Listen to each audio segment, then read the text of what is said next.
Jeff Mason is presiding. Thank you, Mr. Glenn. Welcome aboard. We're glad to see you, glad to have you. We'll start with prayer. Connor, would you start us in prayer? Sure. Lord, we thank you for the day. Thank you for the beautiful weather you've given us, you've blessed us with. We thank you for the ability to be here tonight. Lord, pray you give us wisdom in all the decisions that have to be made, just to make the best decision, what's best for the county. We thank you for your blessings and pray you be with us. In Jesus' name, amen. Amen. All right, join the pledge. I pledge allegiance to the flag of the United States of America and to the republic for which it stands, one nation, under God, indivisible, with liberty and justice for all. Well, that sounded good, all of those voices. All right, Miss Stacy, do us a roll call, please.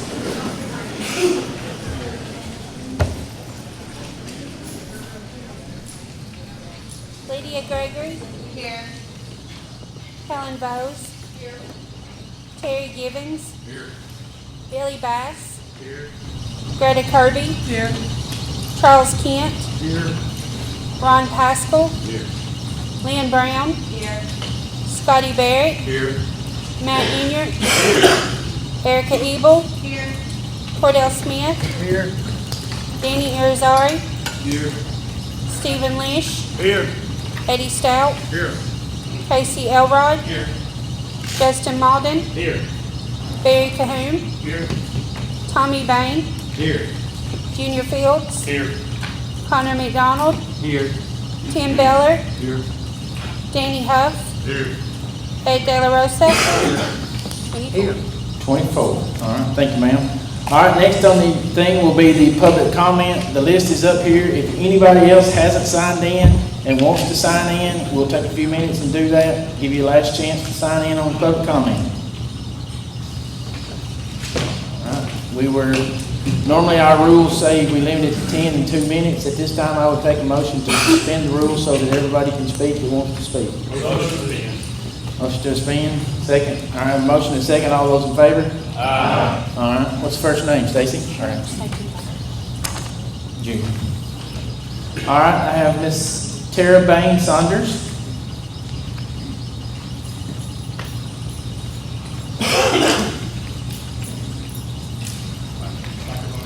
Tell me what you want. I'm Tara Bain Saunders. I work in Smith County. Born and raised here. I'm really loud. How do you not hear me? It's on. How about now? All right. Tara Bain Saunders, born and raised here. My husband and I have 6 kids that we raised here. I work in the CDC room, special education department at Smith County Middle School. It's a little bit more challenging than the regular general education room, but it's also more rewarding in my opinion. I bring home $1,000 a month. When my husband's company found out that we are offered insurance, no matter the cost, they automatically kicked me off, and I have to take our insurance, which cuts me down to $500 a month. I understand that you don't want everybody to get a raise. Throwing the baby out with the bathwater. There are hundreds of us.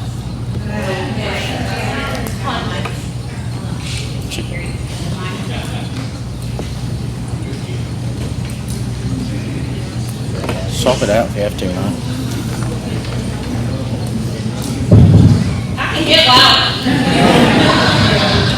I'm okay. There are hundreds of us who need health insurance, and the raises would go a long way. Every little bit counts. The cost of living right now is disrespectful. So,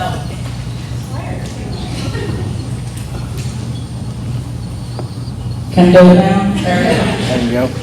The cost of living is disrespectful, and every little bit helps.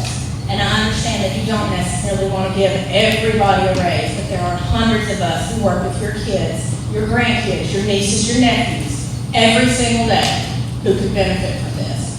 And for you to not give everyone what is needed to support our children, which is our future, because you're angry or upset or don't agree with the politics of just a few, is unprofessional. That's all.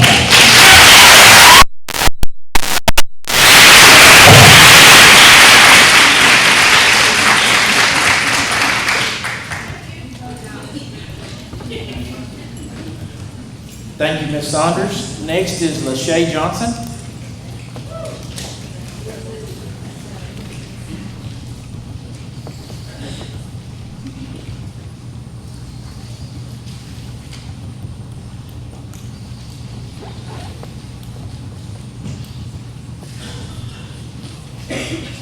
My name is Lachey Johnson. I'm the principal at Smith County Middle School.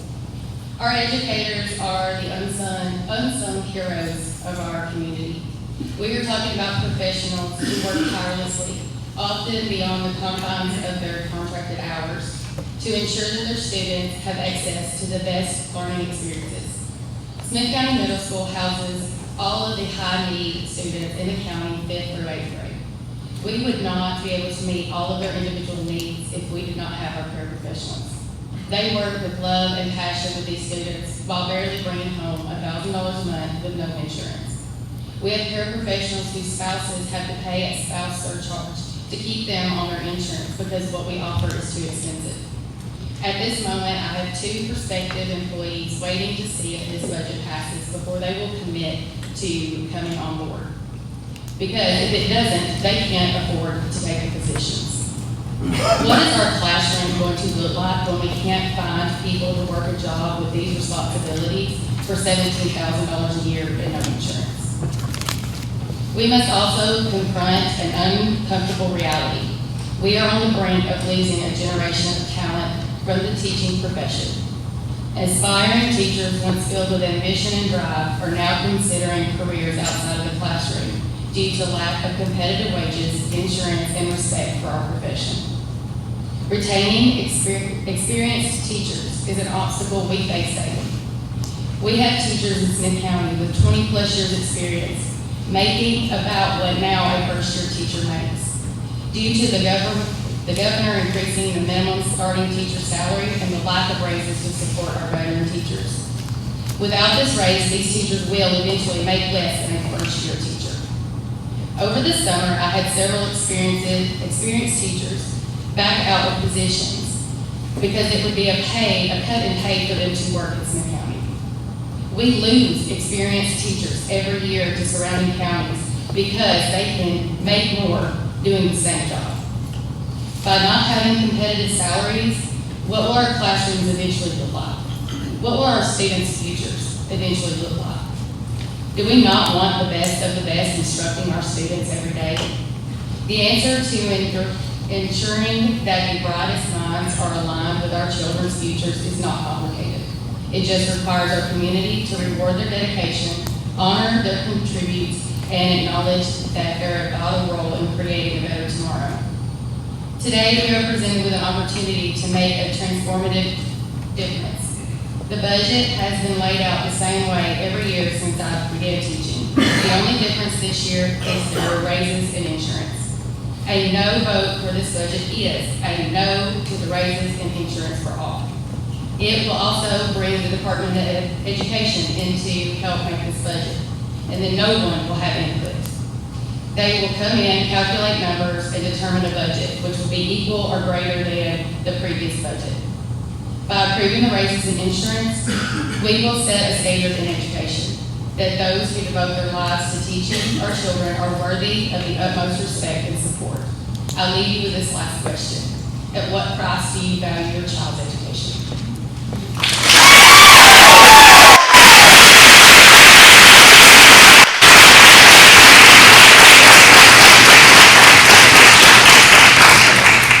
All right, next is Mr. Mac Petty. Thank you, Ms. Johnson. Next is Mac Petty.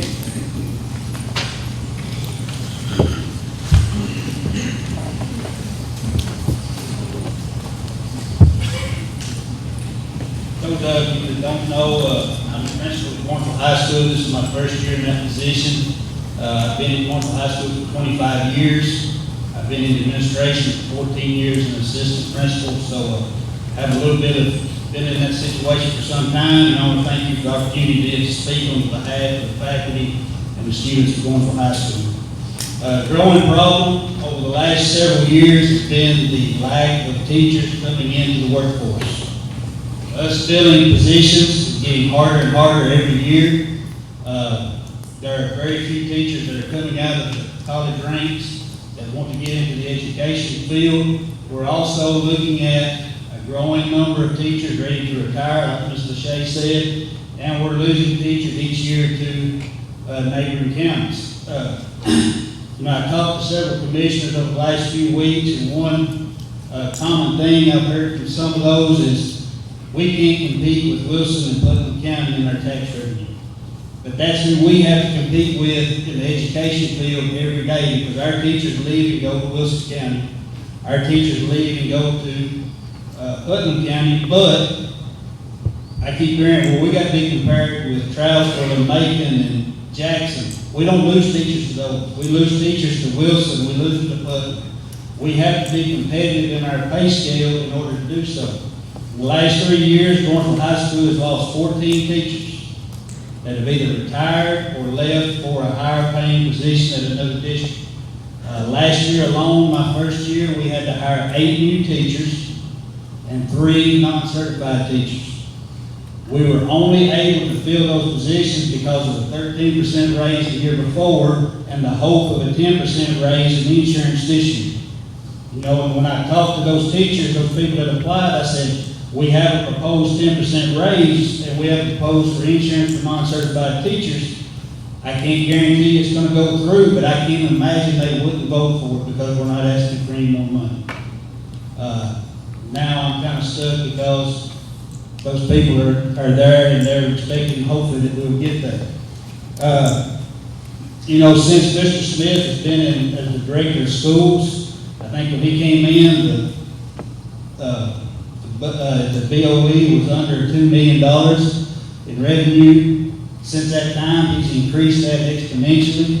He had a plan because he's seen down the road we were going to have a shortage of teachers, and we had to have a way to fill those positions. He repeatedly told us in the principal's meeting, he said, my plan is when I can pay for the raises and sustain the raises, we're going to do that. And he did that through cutting energy costs. He stayed on our principles about keeping our doors closed. We had different grants coming in to help money. We're saving hundreds of thousands of dollars every year in energy. He got other grants. The CTE reimbursements each year that we get, we're one of the top in the state, and that number is going to increase. We don't know what that number is going to be, but we know it's going to get higher and higher. Because now our freshmen have to have 28 credits, which puts them in more CTE classes. So that number is going to increase to help our revenue. The BOE is not asking for any extra tax dollars. They're not asking you to increase property tax. They have had this plan for several years, and now we're being told you can't do the money that we've saved and set forth for teacher raises and insurance and give it to the teachers. So all I'm, and another thing that's coming down the pipe is this. In 2026, state law, the governor's passed a law saying teacher raises, teacher pay has to get to $50,000. That's a 10% raise basically for incoming teachers. Let the BOE, if they don't have, it's not in place, the county is going to pay for that in 2 years. So let the BOE handle it right now. It's going to be there. Let them see if they can sustain it. Okay? We've got that money. That's what they have done for set aside for many years to get there. I would simply ask as I close the entire county commission, as you vote tonight, even those of you that are not allowed to vote tonight, please voice your votes so people know what your decision would be. But think about our teachers, think about our non-certified employees. But most importantly, think about our children, think about our students, because if we are not competitive with Wilson and Putnam, the quality of education that we're going to put in front of our students is going to go down and down. Okay, we use the term a lot of times, you have to have a warm body in front of students. And what we'll end up getting is a lot of warm bodies that are not getting a lot of education for our students. Thank you.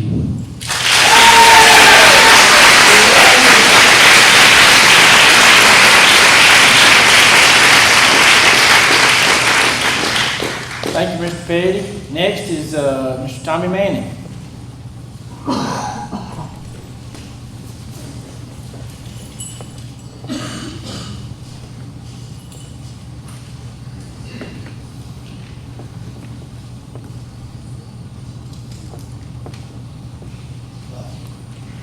again. Guess y'all don't know, I'm Tommy Manning.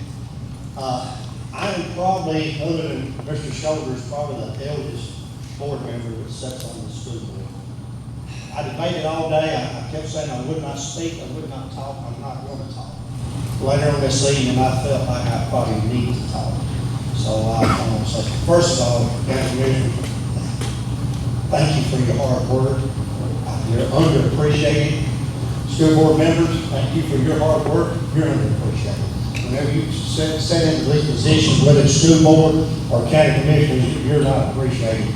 And I tell you, I appreciate you. It's a hard job to sit in, and trust me, it is. Like I said, I've been sitting on the school board for 19 years plus, it's going 20 years. Kind of bothers me this year. I've gone through about 19 of these budgets. One time in 19 years, I've come to the county commission with Roger Lewis and asked for a raise. It was not a raise in the property taxes to come to the school system. It was not a fun time that night. I think we were seeking about 35 cents. We got a dime, but it was not fun. And that's the only time that I can remember, it's the only time since I've been sitting on the board, we had to ask for an increase. And that was probably 15 years ago, roughly. Us board members, we were elected on the board, we only have a few duties, just like you guys have duties also. School board, we set policy, we hire the director of schools, we grant tenure, and we set the budget. Okay? 8 board members had to vote on this budget. The director of schools, the chief financial officer, they work with us. They have some numbers that we talk about. We start this in January, February, March. We have a retreat. State law requires us to get together once a year, and we set a plan together. We have a 5-year plan. We have a 5-year plan. We are growing our fund balances year after year after year. It's proven. Look, go back and look at our money. All right, so we have a 5-year plan. Now, I'm not going to get up here and tell you the 5-year plan, because I can't put the numbers on it, because if I don't hit the numbers, you'll come back to me and say, well, Mr. Manning said we get these numbers. Okay, we have a 5-year plan, and we have a plan how to cover these raises, okay? We're not flying by the seat of our bridges with that, okay? So we have a plan in place. Now, guys, school board passed this budget that you're looking at tonight. We passed it 5-3, okay? 5-3. Some of the board members didn't want to change nothing in the budget because we felt it was kind of fire. Budget was rejected twice. We was at the few of us at the last meeting that you had that you rejected it. I think that was a productive meeting. Thank you for inviting us. I think we got along pretty good. Now, we come out of the meeting with a number of 1.8 million in the back of our heads. That's all we heard. So we went back to the board. I went back to the board. I even said something to some of the board members. Scotty Lewis said something. Tell us, guys, we need to cut some money out of the budget. I said, this thing's not going to pass unless we cut some money. Well, I had a proposal I gave Miss Norman. Scotty had a proposal given Miss Norman. R&M, they kind of thought, well, yeah, maybe this, okay. Actually, my number was way lower than $1.8 million. But we was able to cut $1.8 million out of the budget. Okay, we did that. Now we had to get it past the rest of the board, and it passed 5-3. Okay, so that's the budget you got right now. I felt like the first meeting, and honestly, I felt like we had a good meeting that night. Honestly, thank y'all that was there. It was productive, I think. We extended the olive branch and got the $1.8 million out of our budget and presented this budget. Guys, whether you pass the budget or don't pass the budget, or whether we pass the budget, don't pass the budget, there's going to be 2 bodies here that's going to get the blame for this. But I'm going to tell you right now, that man right there and that man sitting right back yonder do not vote on these budgets. So it's going to be the Board of Education that's going to get the blame, or it's going to be the county commissioners that gets the blame. So think about that. It's not going to be them. Now, I don't know whether they like each other or don't like each other. I don't know whether you like me or don't like me. I don't know. But we got a job to do now, okay, guys? So what we're doing, so what I'm asking you, no, what I'm begging you to do, we need to pass this budget. Let the school board run the school system. We ran it for years.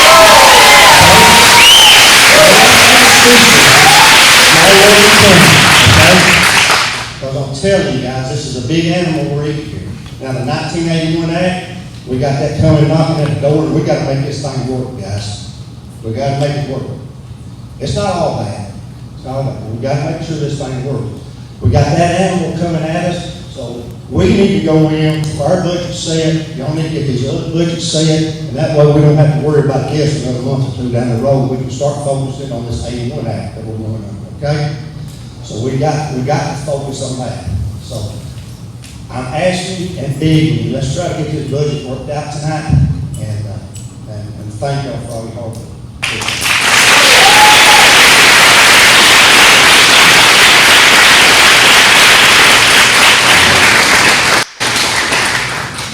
Thank you, Mr. Manning. Next is Mr. Scotty Lewis.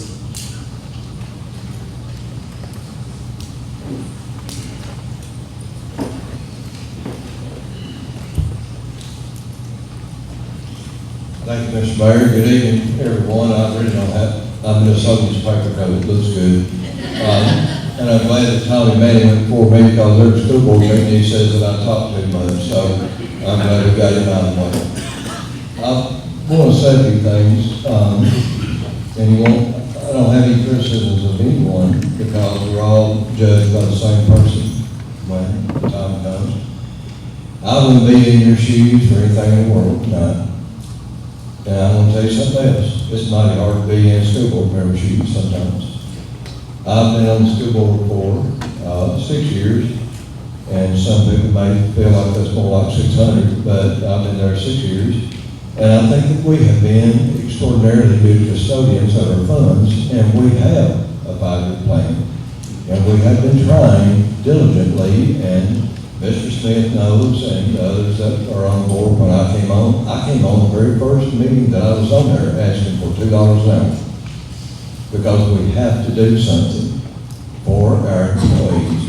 And I get emotional about these things, and I'm not going to apologize about that because if something's really in your heart, sometimes you get emotional about it. But folks, listen, we have a budget, and we know that we have a budget that we can sustain. I wouldn't stand here and tell you that if it were not true. Now, it's been said that we had money last year to pay for insurance. We did. I didn't know that we could sustain it, so I wouldn't support that. Just like, we've been asked about building schools. They bring a plan back to us to build Taj Mahal, and I say send it back. No, I'm not going to ask permission. Just like we've been asked about letting the gates open up and let students come here from other counties, knowing that we have an overcrowding problem, and come back and ask y'all to build a school. It's not fair. I'm not going to put y'all in that place.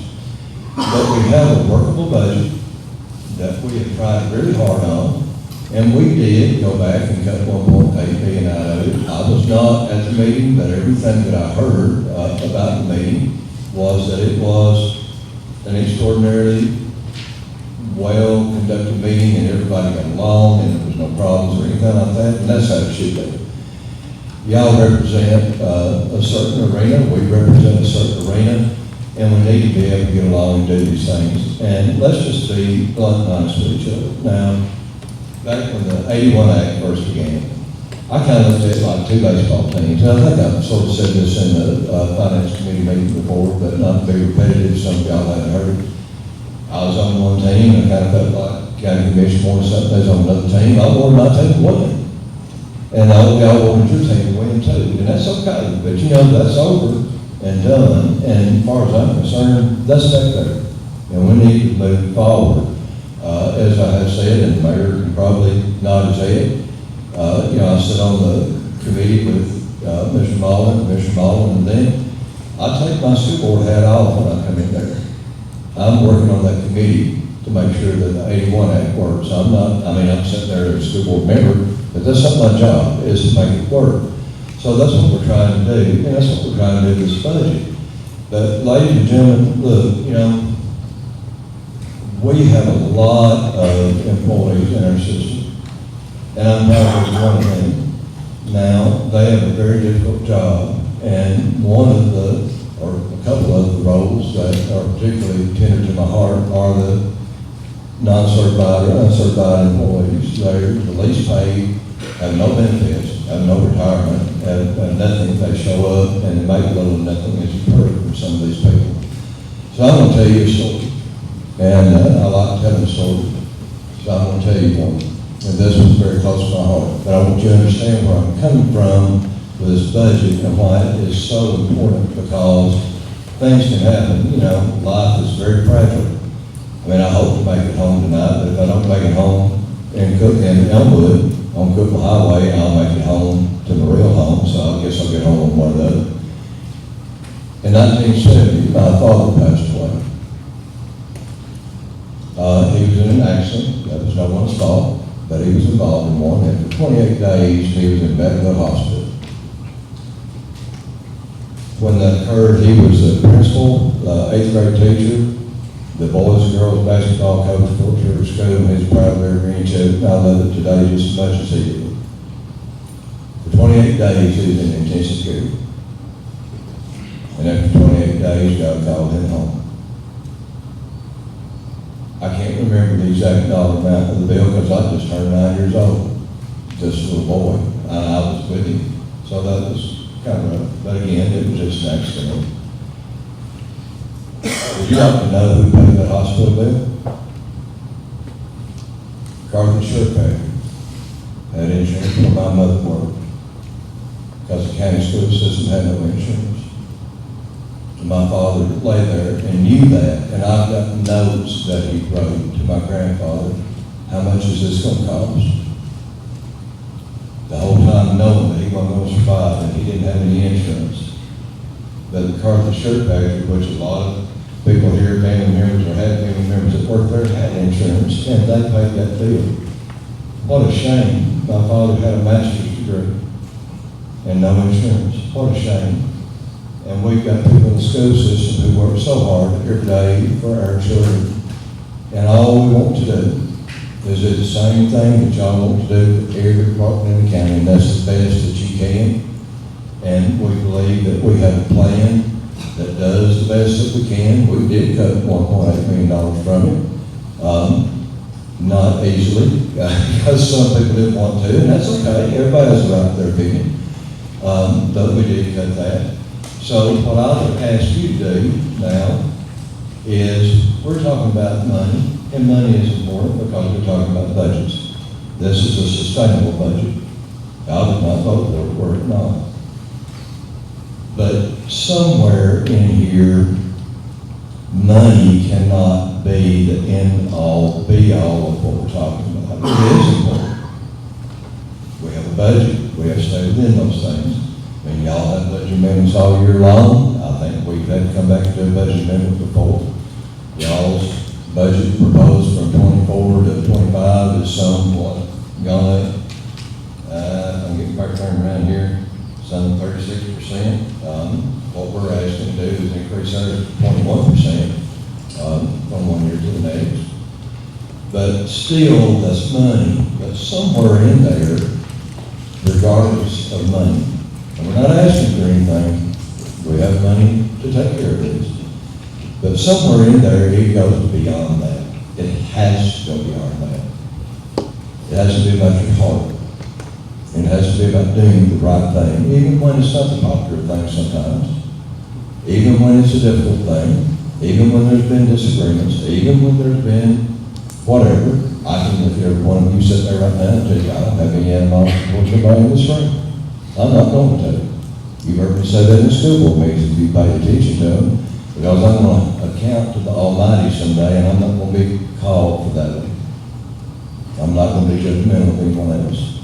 But I'm asking you to look at this budget. We have worked hard on it. We have been, and I'm sorry I get emotional about it, but I suppose I shouldn't apologize because I love every one of these people back here. We've been working on this for months, back and forth, dreaming, cutting, and trying, figuring, and doing the best that we can to provide this. Now, one thing we've never provided before is the health care insurance. The health care insurance is actually federal law. It's the Obama Health Care Act. It's federal law. I don't want to violate that. We have the ability to pay that. I would lend you a question to kind of ponder on. If this budget does not pass, who's responsible for violating the federal law? Us. county commission, both of us collectively, I don't know. But I don't want to violate federal law. I don't even just want to speak. I'm afraid Steve Hopper gets somewhere, if he's still around, I guess he's sitting there somewhere. But, you know, money is money, and the right thing in your heart is evident. Now, Tommy mentioned that we had extended the olive branch and all that stuff. I feel like I have maintained a good relationship with all of y'all working on this committee. I don't have anything bad, negative to say. I think the committee's been very productive. I've enjoyed every interaction that I've had. But at some time or another, you have to take a leap of faith in everything that you do.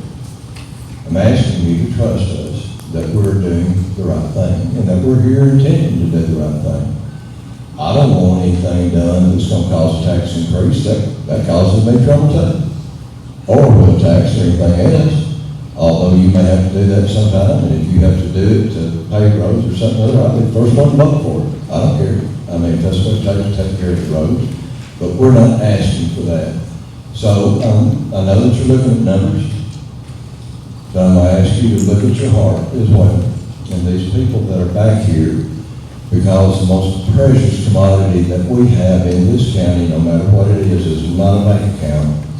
It is that child moving through our school system, because someday they're going to be running this mess, and I hope to goodness they do a better job than what some of us have done, myself included. So, thank you for what you do. Thank you for your consideration. God bless you, and I appreciate all of it.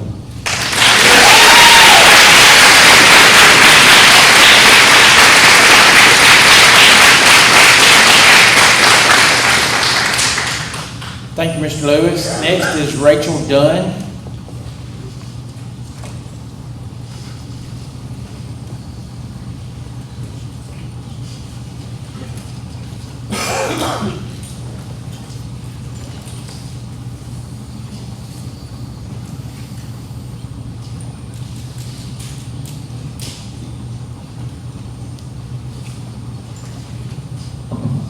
Thank you all for letting me speak tonight. For those of you that don't know me, I am Rachel Dunn, and I have been working as an EA proudly for the Smith County Board of Education for 14 years. May I add, when I first started, I was only making about $650 a month. Yet I was still proud to work for the BOE because I love the children. Just as much as all EAs that work for this school these schools do as well. So I'm going to start off by saying that there are countless stories that can be shared here tonight. Stories from educators who have had the heartbreak of spouses passing away, or the heartbreak of a divorce, or maybe a spouse unexpectedly lost their job, and now the only way to provide for that family is by the educator's income. And by the way, I want to add that just because I'm an EA does not mean I am not an educator.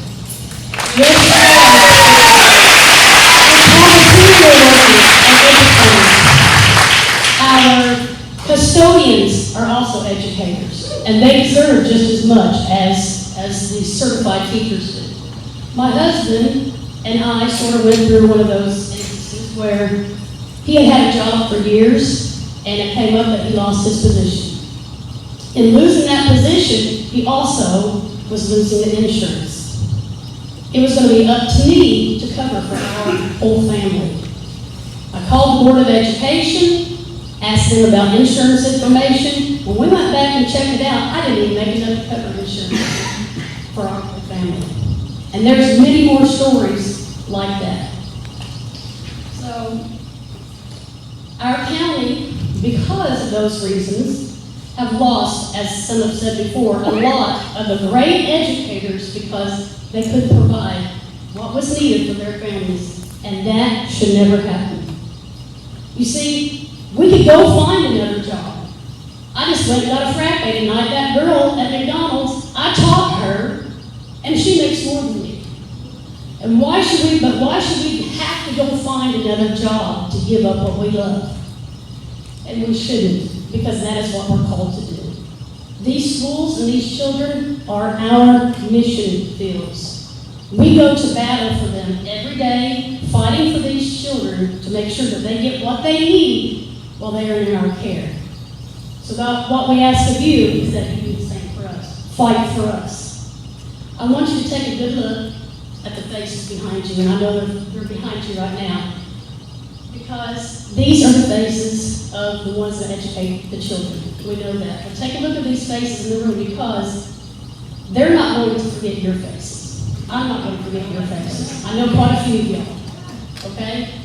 You will have to see our faces every day in the schools, in the community, and in all the different events in our county. And your faces are either going to be the faces of those who stood up and did what was right by taking care of your educators and their families, or you will be the faces of those who denied us of what we needed for our families, and not only that, but what was rightfully ours. Let me end with a couple of this. Proverbs 3:27 says, "Do not withhold good from those to whom it is due, when it is in your power to act."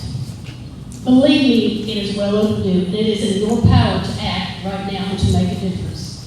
Now is your time to do what the Lord has commanded you to do, because you won't only have to answer to us for the decisions here made tonight. You will have to answer to Him, and knowing that you have the power to change lives for the good, yet you chose not to. So all I ask is that you do what's right and take care of us.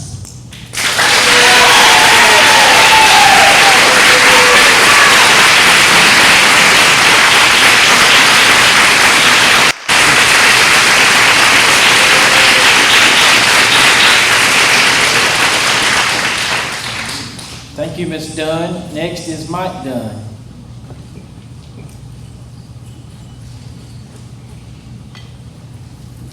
Welcome. Thank you, Mr. Mayor. Thank you, Commissioners, for having us tonight and giving us the chance to speak to you all. And I just want to add a couple of perspectives here this evening. I'm not here to throw gas on any fire or stir anything up, but I just wanted to add to what's been said here tonight and offer a couple of points of view for your consideration. I had two grandfathers that were kind of black sheep. They were both ministers.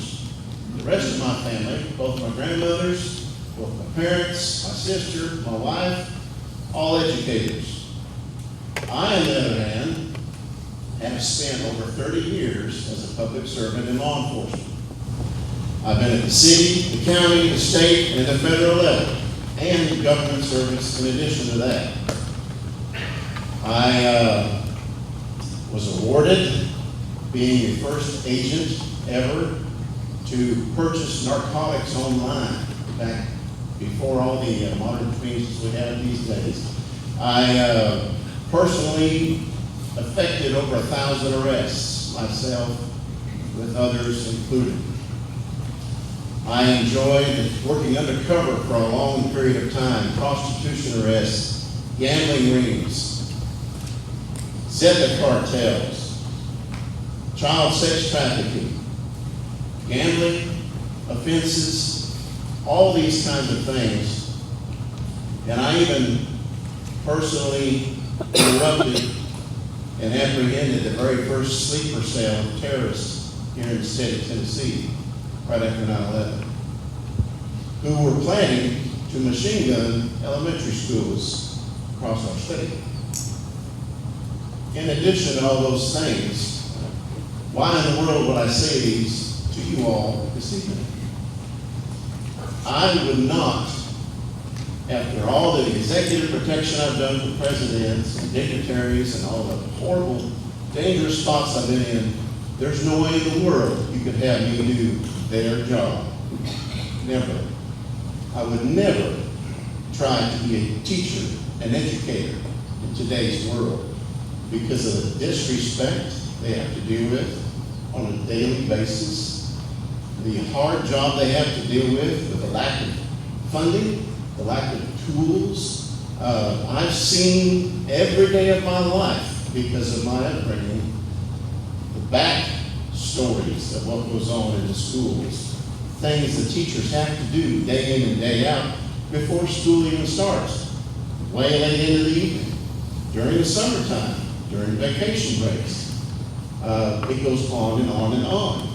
And I can't tell you how many thousands of dollars we've spent personally in addition to what the school provides for the students, to make sure the students have wonderful things to be educated by. The best environment. No matter what your political persuasion, no one can argue the state our country is in. A legitimate economist has said that post-2020, we've had to pay an additional $14,000 per average American family for things in our daily lives because of inflation. Lots of blame, both sides of the field in D.C., national policies, okay? But it's the state of things we're in. And our teachers were behind the ball before that happened, before it happened. And what I want to talk to you about tonight, this is a quality of life issue, not just for our educators and their families. This is a quality of life issue for everyone in this room, everyone in this county. If you don't agree, take a trip to downtown Nashville. Stop by downtown Carthage first and see the difference in the young people you see. Go to a drive-thru in Knoxville. Go to a restaurant in Memphis and see how you're treated by young people who, at a drop of a hat, will disrespect you because they weren't raised in Smith County. They don't have the Smith County values that we have. They weren't raised in proper schools like our children have been. Every single day of my boys' lives, education-wise, were spent in this county. And I'm proud of them. And I'm proud of every single teacher they've had and the work that's gone into raising them properly with our help. It's kind of backwards the way I said that, but it's our job to raise them. And yes, if you don't think teachers have an input, they certainly do. Certainly do. So, people compare our teachers a lot to Wilson County, Putnam County, the comparisons for economics and things like that. I don't want our teachers to have to deal with things that they do in Wilson County. Can you imagine having a debate whether we're going to allow pornography in our elementary school library? It's pathetic. I love what we have in Smith County. I love the quality of education that we have here. It's wonderful. I've heard people argue, well, if teachers are having such a hard time, why can't they find something else to do? Why can't they go out and get a second job like some of us do? Can you imagine the quality of education that would happen during the day if the teacher had to have a second job? How tired they would be, the lack of preparation. Your and my children would suffer every day. And then the ones that couldn't maintain that would leave and get better money at McDonald's or wherever.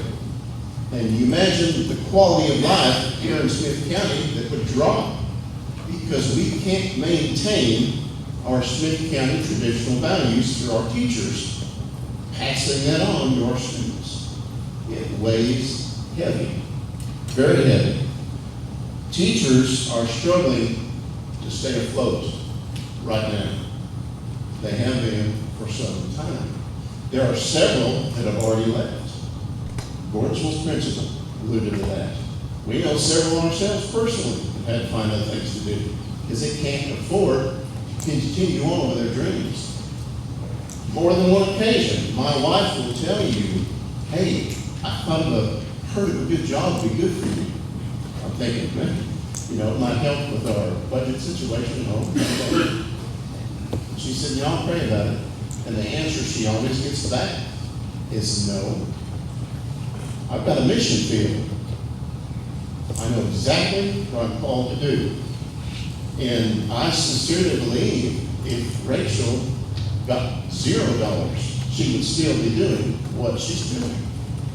Because that's her calling. Our teachers need help right now. They need a lifeline thrown to them preserver-wise right now. But I've heard a lot of chatter, and I've heard a lot of negativity. Social media is run rampant. Fluff, I believe is the word. There's too much fluff in the budget. The numbers don't add up. Can you imagine arguing on the side of a boat? They're out there drowning, sinking. There's too much fluff in this line. The numbers don't add up with this road. Let's take it back and argue it some more. Folks, they're sinking right now.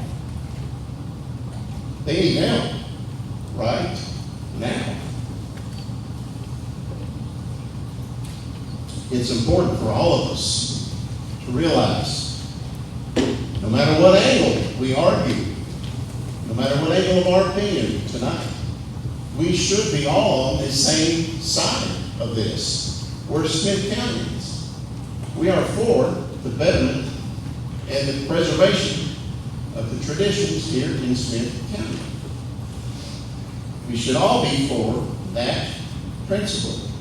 Did you know, from a history note, did you know, in the summer of 1776, we had several of the 56 founders that did not want to sign the Declaration of Independence. There was too much fluff in it. The numbers didn't add up. Lots of back arguments going on. They argued all summer long. But you know what made the difference for them? And our whole country was founded on it. Compromise. They decided to compromise because they knew when they realized their duty outweighed their differences, they all signed unanimously. That's what they did. Very instructional. They all had a common goal. That common goal, they all had each other's back. Period. One of them spoke up and said, you know, we must hang together or we'll surely hang separately. And they were right. They did. The Board of Education has stated, and they've proven, that the funding is there. The Board of Education has stated that this budget is sustainable. Money's not going away tomorrow. They've never asked for a dime in the last 14 plus years. We've heard that alluded to several times. They've done a lot of work, getting good grants, good support on their own. Very committed. I don't think anyone in here is against teachers getting a raise. I don't think anyone in here is against any employee in the school district getting insurance coverage. But the argument's going to come that there was too much fluff in the rest of the budget, that the numbers didn't add up. Did you know there's no reason why this budget cannot be passed tonight? And if something ugly raises its head later, there was some fluff somebody didn't agree with, or some number didn't add up later on, budget amendments can be added and voted on anytime. It can be addressed later. But right now, let's throw that lifeline out there and save them because they're sinking now. They're hurting now. This is a quality of life issue, not just for them, for all of us. And if we don't feel it now, we'll definitely feel it later. Guarantee that. The key to our founding fathers, they're compromised, they're getting each other's backs. It's founded on one thing. They're leaders to God. Because they knew their differences. Some of them hated each other. The Yankees didn't like the Southerners. Southerners couldn't stand the way they were treated by the Yankees. But they're forced to be in the same room. And they're forced to compromise with each other for the same goal. What brought them together is their multiple unanimous decision They couldn't fix it themselves because we're humans and we're designed to need God. Period. Benjamin Franklin even said in the Constitutional Convention, "Gentlemen, we've made it this far, relying on God. Why should we argue any different today?" And he got on his knees. And the supposed deists led the whole convention in prayer. How very instructional.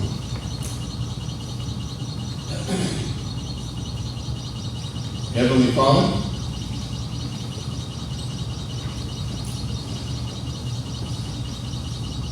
we come to you tonight here in Smith County because we have a major issue right in front of our eyes. We've got people that need help.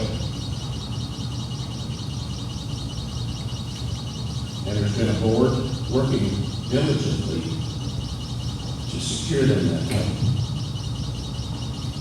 And there's been a county commission working diligently to make sure county monies are spent properly. Lord, would you bless these men and women tonight? Would you bless this county tonight? Lord, we have no doubt the successes we've seen here are a direct result of people relying on you. Lord, would you bring peace to the situation?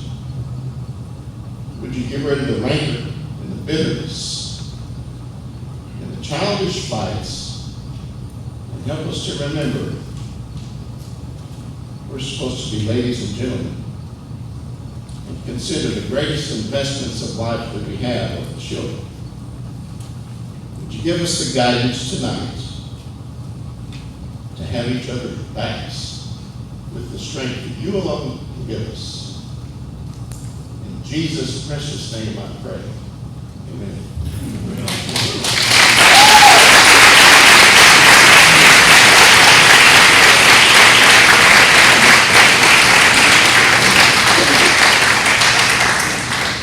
Thank you, Mr. Dunn. Next is Megan Baker.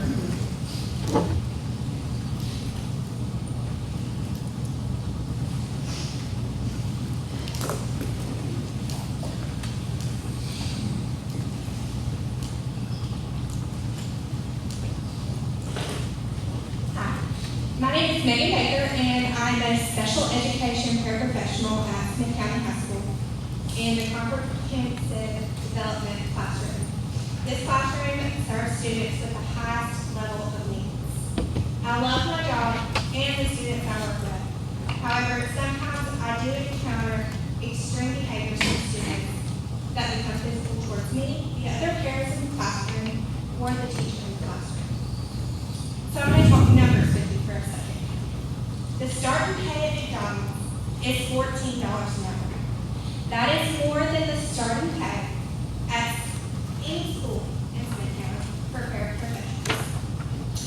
The median yearly income for paraprofessionals in Tennessee is $30,469, which is roughly $585 a week. The 25th percentile is $27,200, roughly $523 a week. Last year, I made $18,029, which is roughly $375 a week. Additionally, the insurance that I am offered is too expensive and would take up almost my entire paycheck. Also, I am working in a specialized high-risk classroom where I can end up with an injury that has long-term effects with no health insurance. Some of you may say, go find another job that pays more money. But what would my kids do? Your kids, that I love dearly. I know some of you are sitting here saying you will pass the raise on a budget amendment. You say you can't line item, but that is the very definition of line item. Picking and choosing what you want. That is not the democratic process. Not only do we need this budget approved for salary and insurance purposes, but your differences aside and focus on the true benefit of letting the Board of Education spend their own money where they deem necessary. Thank you.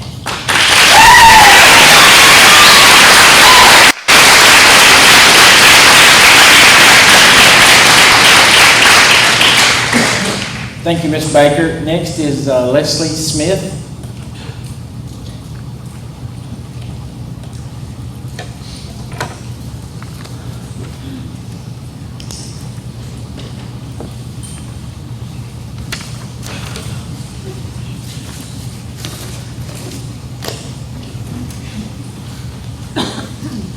Thank you for the opportunity to be heard. My name is Leslie Smith.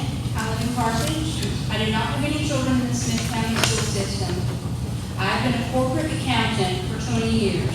I took 1 year off from that job, and I spent it in a classroom as an EA.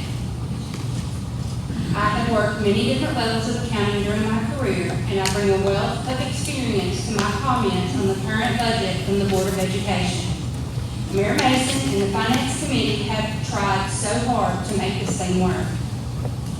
I support wholeheartedly teachers and non-certified staff having raises in insurance. Without a doubt, I am behind every single one of you. You deserve everything that you need. But I also support using the funds you have and making it work. Board members from the Board of Education have stood where I am standing right now tonight and told you that this money has already been in the budget. And they left you guys with no health insurance. They left you without insurance. They voted to do that. The Board of Education, not the County Commission. The mayor has said in his post on Facebook that the money was already there in the budget. And I just want to be sure that we all know that at any time, the Board of Education could have requested an amendment to the budget for 2022, for 2021, for 2023, for 2024. They could have requested an amendment, and they could have made sure that you guys had the raises that you needed and the insurance that you needed. There are no records of any such requests ever being made. Approval of the frivolous budget will hurt the county residents. What are we going to do when residents can't pay their property taxes due to the increase and lose their home in 2 to 3 years when this whole thing implodes? The budget, as it is written, will create a ripple effect that will lead to giant tax increases. How does that work if the Board of Education isn't asking for any additional funds, you may ask? I'd like to explain that to you. It's called the Maintenance of Effort Law. And for education, it requires that the local governments must budget the same amount of money for the schools in consecutive years. So if we raise the budget by $6.5 million as it is written right now, in the next year, we have to honor that same number, probably plus. In the next year, we have to honor that same number, probably adding on exponentially again. Where do you think that money's going to come from, guys? It's going to come from property taxes. If the budget repeats from the previous year, the 2023-2024 budget, with some restructuring, it will work. They've already told us that the money is there. What you guys need is already available. In the spirit of following the numbers, I think it's very important that we consider a report that you can easily find on Google from the Tennessee Educators Association. In 2020-2021, Smith County's Director of School salary was ranked 31 out of 141 measures, with the average teacher salary in that same category number 111 out of 141. Why does anybody get to be above our teachers? Why do our teachers in this county have to be so far below? That was created by the Board of Education, ladies and gentlemen, not the County Commission. Commissioners, I ask that you vote no on this budget tonight because it will hurt our county. Board of Education, Director of Schools, gentlemen, please do better. Please do better by the people that deserve your care, your consideration, that trust you to have their best interest in mind. Please, please do better with the funds that you have available. Thank you for your time.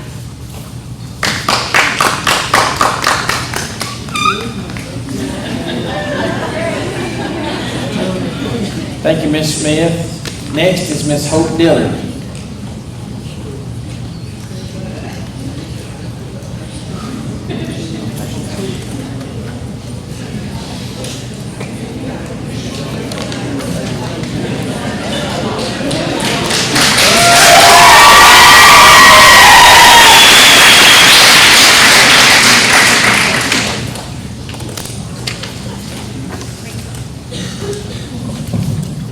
I really hate to follow that, but I promise you my story's a lot better than hers.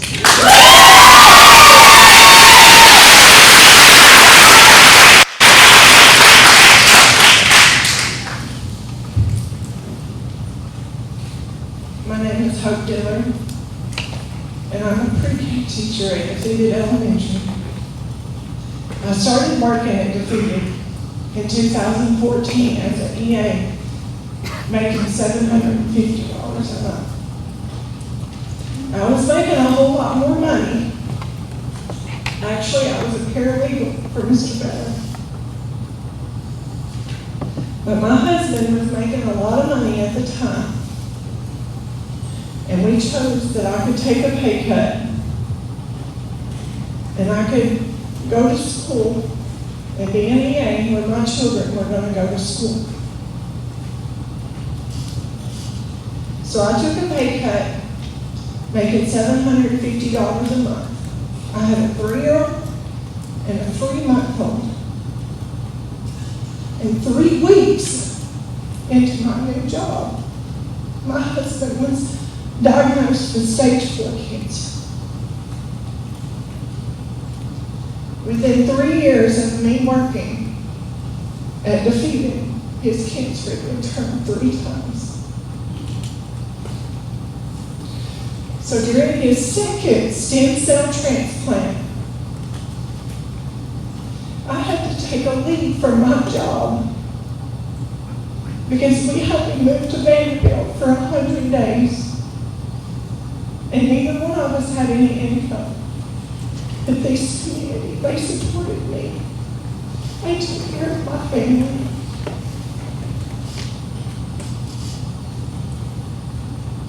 So while he was having his second stem cell transplant, I had to make the decision to go back to school to get a second master's degree in education so that I could provide for my family in case things didn't turn out the way I hoped. So thankfully, Josh's transplant worked. And I obtained my teaching license in 2017.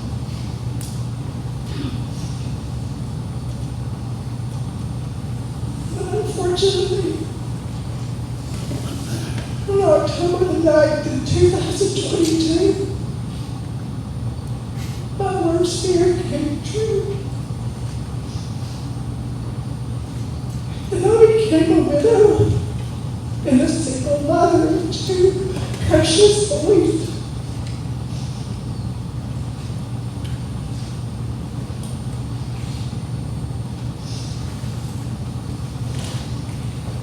I brought with me tonight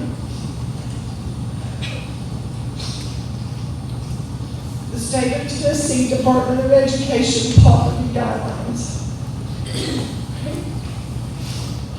I teach pre-K and it's income-based.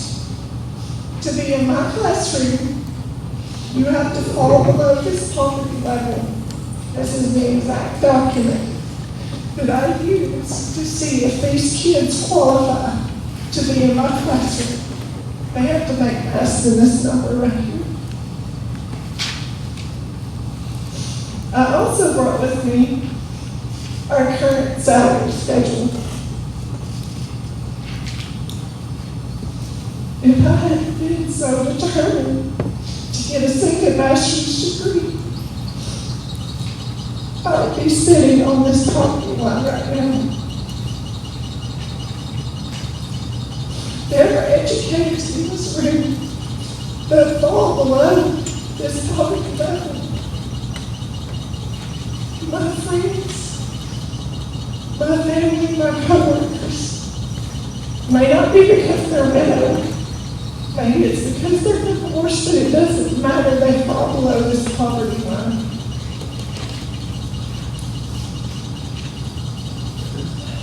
Now, a lot of you probably are on Facebook and you're my friends. Do I own a beautiful home? I do. Do I drive a nice car? I do. Do I take my kids on vacations? Absolutely.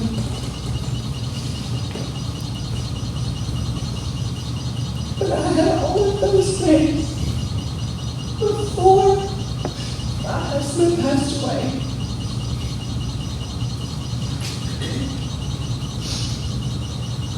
And if you want to know how I keep them, it's because I have that second job that Mr. Mike was talking about. I work from home, I stay up, sometimes till midnight. And I get up at 5:45 and I come back and I teach those kids every day. I shouldn't have to have a second job. I shouldn't have to worry about selling my home. We have suffered enough. I'm not here to ask you for a handout. I'm not here to ask you for pity. I'm just here to ask you for the money that I earned. I promise you that teaching 24-year-olds, I earn every penny of my paycheck.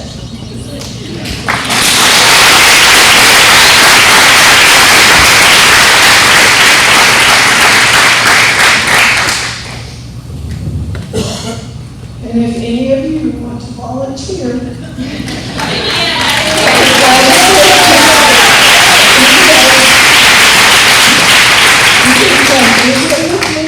you can come stay a full day.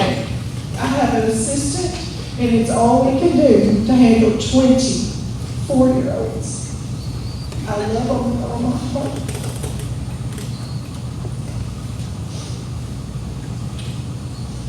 Now, I saw the other day, Mr. Mason had made a Facebook post about the county budget. And I'm not going to lie, I don't have a degree in finance. That's not one of my 3 degrees. I don't understand it. Okay? He was talking about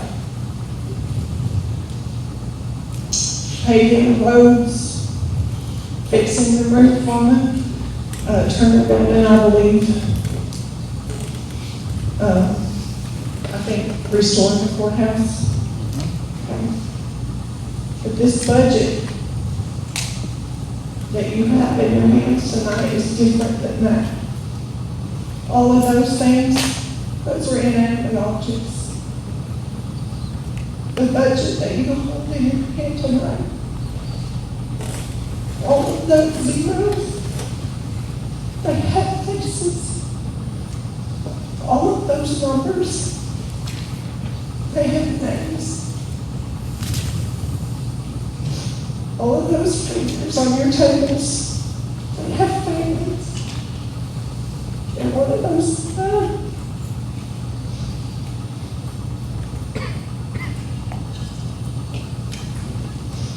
so if you see my job posted in a year or two, it's because your decision tonight affected my ability to support my family. And he forced me to make a decision I don't want to, because I love you. And to all my educators out there, if you get an email that says there's a job posting for Defeated Elementary Pre-K, I can assure you it wasn't because I stopped alone with no job.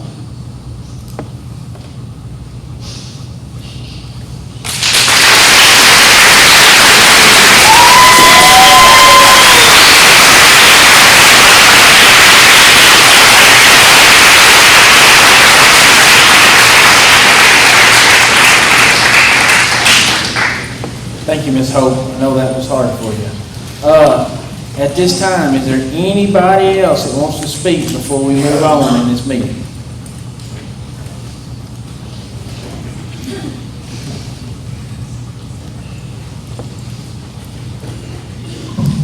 I was not going to say it because I thought it would be 3 minutes. I did type a letter for every commissioner. Just want to go over a couple of things because, I'm Christy Lover. In case anybody doesn't know, I do work for the school system. I'm a math person. So I'm a numbers person. Like, I do understand these budgets. So it was bothering me. I did a little work for you. I put it out there. Just so that we are aware, because nobody's asking the county. Nobody's saying like, hey, you've got too much fluff in there. Where's this money going? Where's that? Like, I look at your numbers, and again, I provided you with the actual fund budget. So look at your budget that you passed at the same time this year for the county, which, again, that's what we do. So it's right at $15.5 million that we thought it would take to run this county. Okay, nobody's questioning that. But this year, your budget is 20.9, almost $21 million, which is a 36% increase. I'm wondering, how do you know that's sustainable? Is anybody asking that question? Because you keep asking the Board of Education, how do we know that's going to be sustainable? And then I look at, and I'm not saying we don't need it. I'm not saying that. Nobody's saying that. Y'all aren't asking that. I'm not saying that either. If that's what it takes, that's what it takes. But then there's another $1 million for the Turner Building. Not saying it doesn't need to be done. I know, I've seen the buckets. The courthouse is awful. I've worked with Mr. Woodard. I know it needs to be done. If you add that other $2 million in this year's budget, that's a 49% increase over what y'all passed 1 year ago. The 24 budget, the budget y'all passed, that would be a 49% increase in spending. Nobody's asking you guys, how do you know that's sustainable? Again, to look at the school board's numbers, yes, I know, we employ over twice as many as the county. I get it, we're a big entity, obviously. But our budget is increasing, just like else, and I know. Raises, insurance, we know, you know what ours is going towards. If we didn't ask y'all what yours is going towards, I'm sure every department needs it. I know. Nobody's complaining. We know that the cost of living, we know inflation, we know utilities, we know all these expenditures are happening. It costs more to live. It costs more to operate. I completely understand that. But our budget, from what you guys passed for the school board budget last year, is only a 21% increase. And you keep saying, there's too much fluff. How are you going to sustain that? How are you going to sustain 36%? And then if you add the other $2 million, that's 49%. Is that sustainable? That's the real data. These are the budget. This is y'all's budget that you're going to pass. Nobody's looking at the county numbers saying, how are you going to sustain that? Where's that money coming from? Not saying you don't need it. I guarantee you do. They told you. There is a 5-year plan for every school board. It's state mandated. They have it. I'm not sure if the county has it. Do y'all have a 5-year plan? I've asked this before. Do you know how you're going to sustain 36% increase? Is that going to be sustainable? Because like the accountant said, that has to be every year. How long are you all able to sustain that? especially if you, and I know, I would vote for the courthouse, I would vote for the turf building, it's gotta be done. But that's another $2 million. That's 49% more than you all said it took to run the county 1 year ago. A 49% increase on county funds. We're asking for a 21% increase in the school board budget, and we have it. We have it in the funds. It's in there.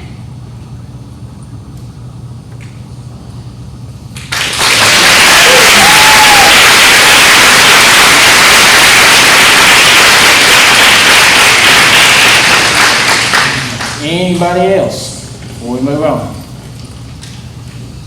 All right, item number 5 is approval of the June 24th meeting.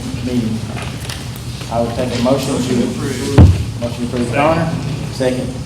Mr. Fields, I have a motion and a second to approve the minutes. Any questions or discussions or corrections? Seeing none, all those in favor? Aye. We do not have any announcements tonight. At this time, we would take an amendments or in the approval of the agenda. One thing we need to do is move resolution 6 behind resolution 8. They got out of order. So if I could get a motion to move that. Motion moved. Second. Motion and a second to move those. All right, any questions or discussions on that? All right, seeing none, we will, all those in favor? Opposed? Connie made a motion. Right, you me? June made a motion. All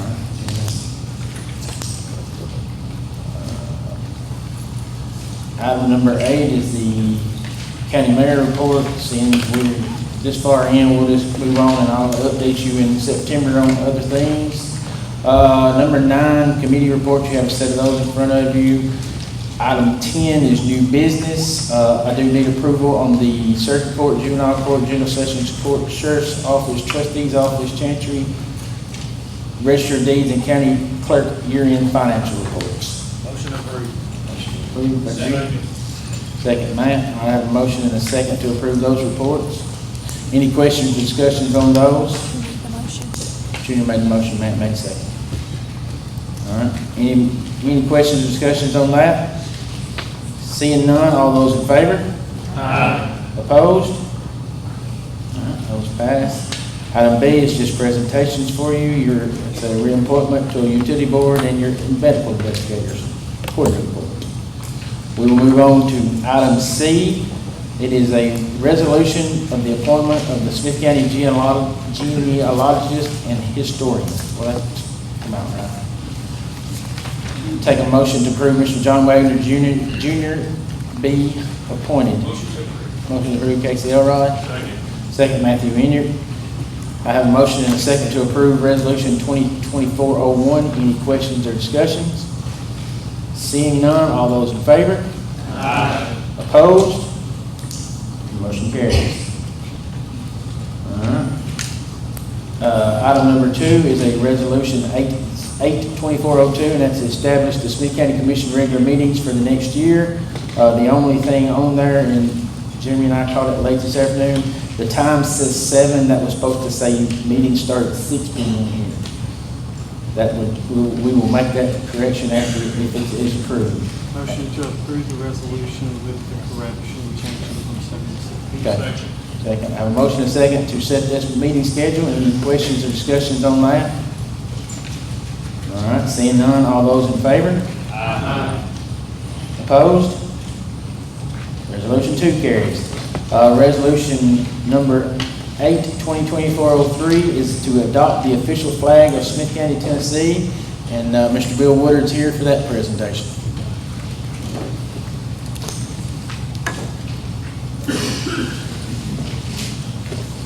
This year, Smith County is 225 years old. That's quite an accomplishment.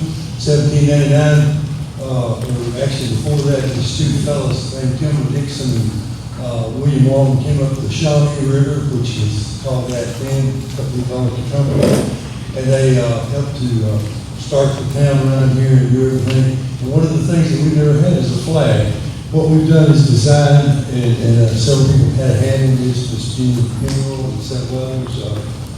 And basically taking the Tennessee flag, taking the county color, and we've constructed this flag to reflect our three cities and Smith County, Tennessee. It would be my hope that you would adopt this as the official flag for the county, and then we'll talk about getting some of them up and just display in different places. But I think it's a good step for us. Like I say, we've never had a flag before, and I believe this is a very good design. It's basically not the right word is not mirror, but it looks very much like the Tennessee flag. It has the blue and the gold that represents the two football teams that we have here that we're all very proud of, and also the three cities with the three stars that are in the county representation. You got any questions? Motion to approve. Second. Have a motion and a second to approve the flag. Any questions or discussions? Seeing none, all those in favor? Aye. Opposed? Motion carries. Thank you. Thank you, Mr. Beal. Item number 4 is resolution 08-2020-04. It is a resolution to increase I should say land use permit, because it's not technically a building permit, it is a land use permit. So at this time, it is. Motion to approve. Okay, a motion to approve. Second, Terry Givens. I have a motion and a second to approve this resolution. Any questions or discussions on this resolution? Is that with the correction to call it a land use? Yes. permit? Yes. And the funds for this are gonna be utilized, the hill. It's gonna be used to fund the land use administration office, correct? Well, they'll go into general fund, but yes, it kind of offsets itself. Any other questions or discussions? All right, seeing none, roll call, please, Stacy. Lydia Gregory, Yes. Helen Bowes, Yes. Terry Givens, Yes. Billy Bass, Yes. Greta Kirby, Yes. Charles Kent, Yes. Ron Pascal, Yes. Lynn Brown, Yes. Scotty Barrett, Matt Inyard, Yes. Erica Ebel, Yes. Cordell Smith, Yes. Danny Irizarry, Yes. Stephen Leish, Yes. Eddie Stout, Yes. Casey Elrod, Yes. Justin Malden, Yes. Barry Cahoon, Yes. Tommy Bain, Yes. Junior Fields, Yes. Connor McDonald, Yes. Tim Beller, Yes. Danny Huff, Yes. Ed De La Rosa, Yes. unanimous. Item number 5 is fixing the tax levy in Smith County for fiscal year. This is passing the property tax rate as the same as it was last year, 173, I believe it's correct. All right. At this time, I will take a motion to Motion to second. approve. Second. Motion to approve, Tommy Bain, second, Matthew Inyard. Any questions or discussions on this? All right, seeing none, roll call, please, Stacy. Lydia Gregory, Yes. Helen Bowes, Yes. Terry Givens, Yes. Billy Bass, Yes. Greta Kirby, Yes. Charles Kent, Yes. Ron Pascal, Yes. Lynn Brown, Yes. Scotty Barrett, Yes. Matt Inyard, Yes. Erica Ebel, Yes. Cordell Smith, Yes. Danny Irizarry, Yes. Stephen Leish, Yes. Eddie Stout, Yes. Casey Elrod, Yes. Justin Malden, Yes. Barry Cahoon, Yes. Tommy Bain, Yes. Junior Fields, Yes. Connor McDonald, Yes. Tim Beller, Yes. Danny Huff, Yes. Ed De La Rosa, Yes. unanimous. Thank you. All right, item number 6 is resolution 08-2024-06. It is their appropriation for the various funds. No, not that, we're skipping it. Sorry, we're down to, item 7. Resolution 08-2024-07, that is making appropriations for donations to various organizations. Motion to approve, Casey Elrod. Second. Second, Lydia Gregory. I have a motion and a second. Any questions or discussions on this resolution? All right, seeing none, roll call, please, Ms. Stacy. Lydia Gregory, Yes. Helen Bowes, Yes. Terry Givens, Yes. Billy Bass, Yes. Greta Kirby, Yes. Charles Kent, No. Ron Pascal, Yes. Lynn Brown, Yes. Scotty Barrett, Matt Inyard, Yes. Erica Abel, Yes. Cordell Smith, No. Danny Irizarry, Yes. Stephen Leish, Yes. Eddie Stout, Yes. Casey Elrod, Yes. Justin Malden, Yes. Barry Cahoon, Yes. Tommy Bain, Yes. Junior Fields, Yes. Connor McDonald, Abstain for a conflict of interest.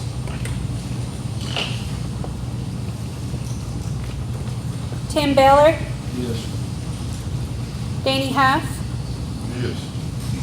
Ed De La Rosa, Yes. 21. Yes. All right. That passes.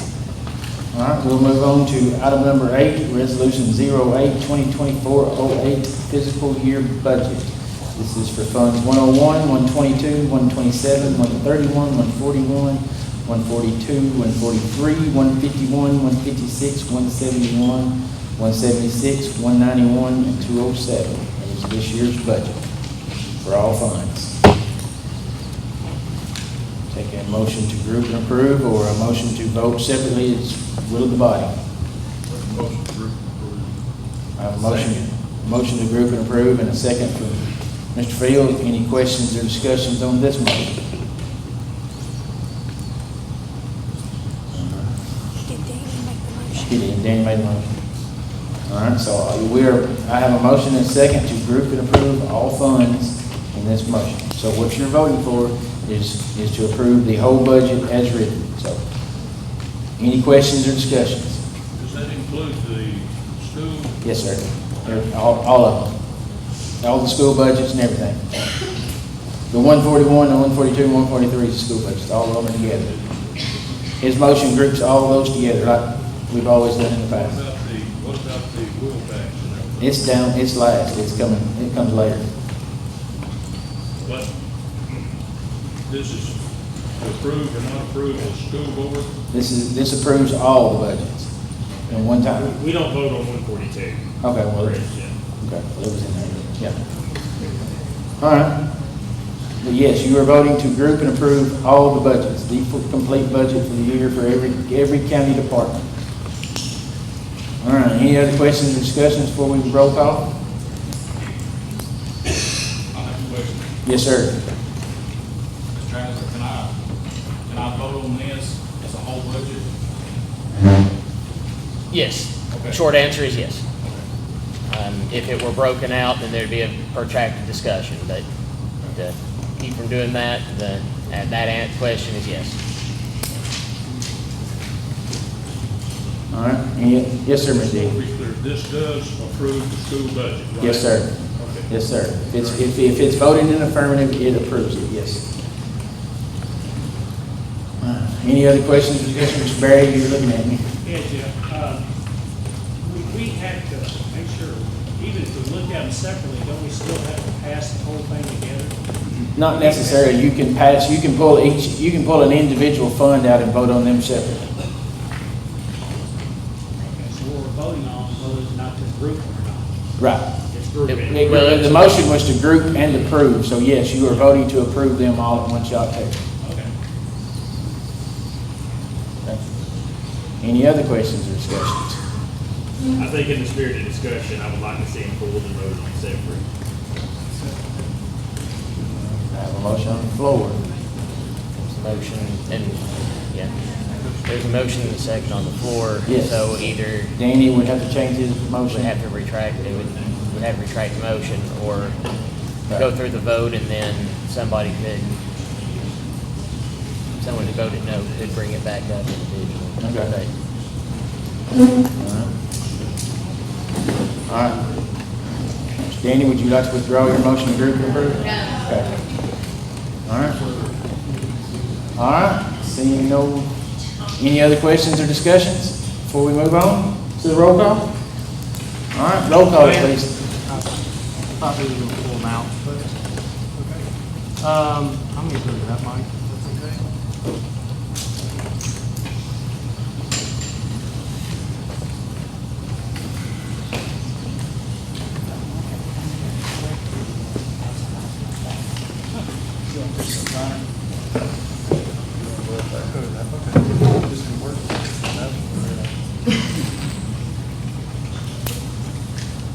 Okay, don't worry, we'll get you in there.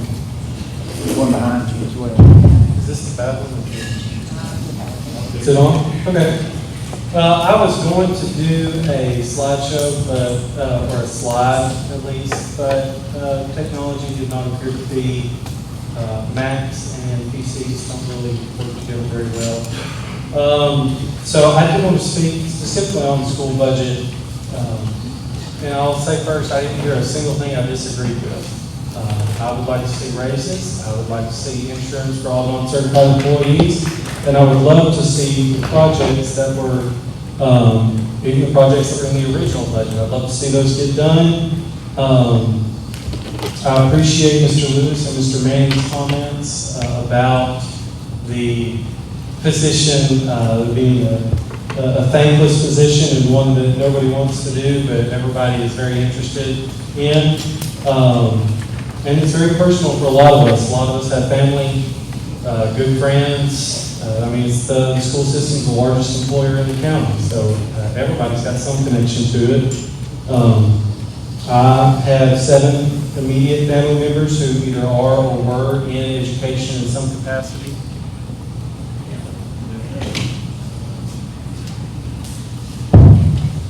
So it's very real for everybody.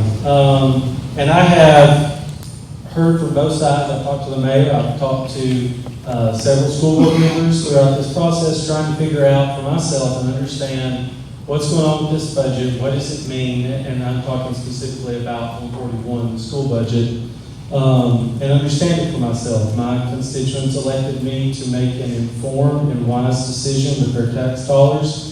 And I think it's important to understand the decisions that I'm voting on. And so I sat down on paper with, at the table with a notepad and a pen to figure these budgets out. And I'd like to share with everyone the process that I came through before I made a decision. And this would have been a lot easier with the slide, but I'm just going to go through the numbers. Last year's expenditures for the school system, total expenditures were $30,800,000, $30.8 million. Now, in the original budget that we were sent, or was sent to the Budget and Finance Committee, there were 3 new items in that budget: a raise, insurance, and new capital projects. So a raise, again, this is the numbers we were given, would cost $2.5 million, insurance $1.6 million, and the project $700,000, totaling $4.8 million in the new proposals. So the total amount that's needed to cover the expenses from last year and to pass the raise, insurance, and the new capital projects is $35.6 million. We received a request for $41 million. And that is a difference of $5.4 million. Again, that's above and beyond the raise and insurance, which I'm pretty sure nobody in this body has an objection to. The budget was not approved by the Budget and Finance Committee, so it went back to the school board through a couple rounds, and we ended up with the current proposal, which has the raises at $2.5 million, the insurance at $1.1 million, so adjusted down by $500,000. The projects at zero, the new projects, the $700,000 were reduced. And that leaves a total of, in this new budget that we're on right now, $3.6 million. With adding that to last year's actual expenditures, a total needed of $34.4 million. And we received a request of $39,200,000. And that's a lot of numbers to throw out all at once. But the difference in what is needed to cover the costs and what is needed to do, or what they requested, is $4.8 million. And I know there was the comments that have been made about fluff, and I don't care what you call that. Call it fluff, call it extra, I don't care. But that's a difference of $4.8 million based on what they need versus what was requested. And the comment's been made several times, not asking for any additional tax money from the county, so why do you care? And the reason that we have a say, the reason that there's input from the county commission is because we may potentially have to fund this with county revenue. And there is not, the revenues projected for this current fiscal year for the school board was $32.5 million, which is a difference between what they projected revenue and what they requested of $6.7 million. So pull all those numbers down, there's a deficit of $6.7 million in their request that they choose to meet by dipping into the school saving account, the school's general fund. Now, again, we were told there is no fluff in that. We need every penny of that $39 million that we requested. So if that's true, if they spend every penny of 39.2, they will be depleting the school general fund.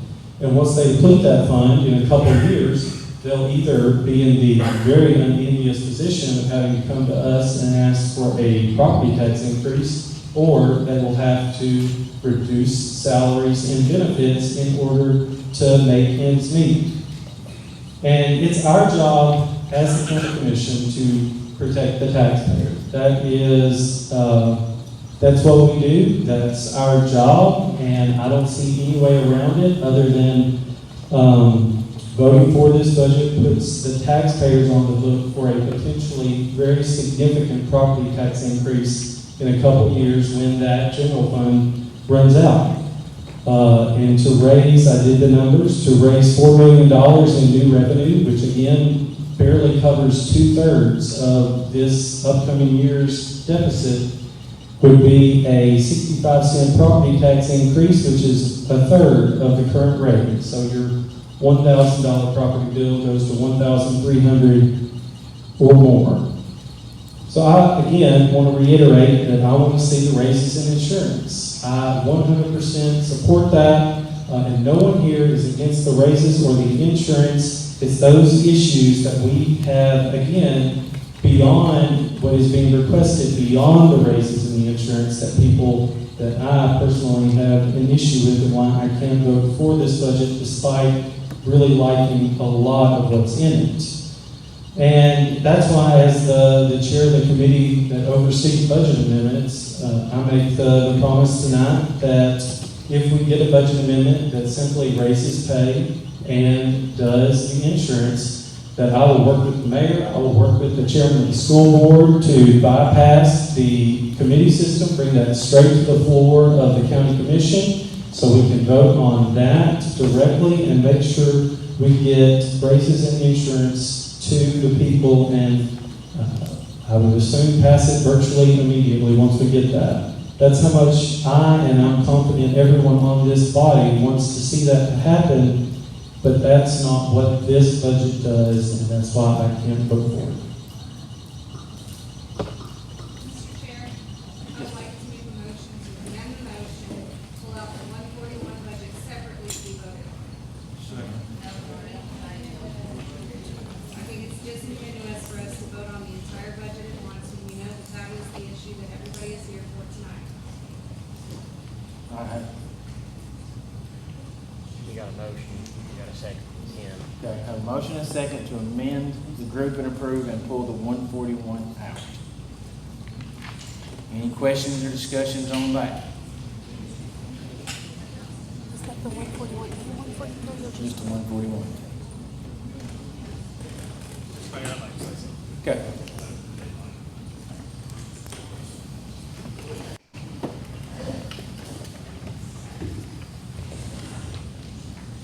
I wasn't planning on talking because, well, I usually talk too much. But we as a commission have been going back and forth for several months about this. And I've been on the fence. I've been back one day I'm one way, the next day I'm the other. And I ain't gonna lie to anybody here. Before today, I plan on voting no against the school's budget.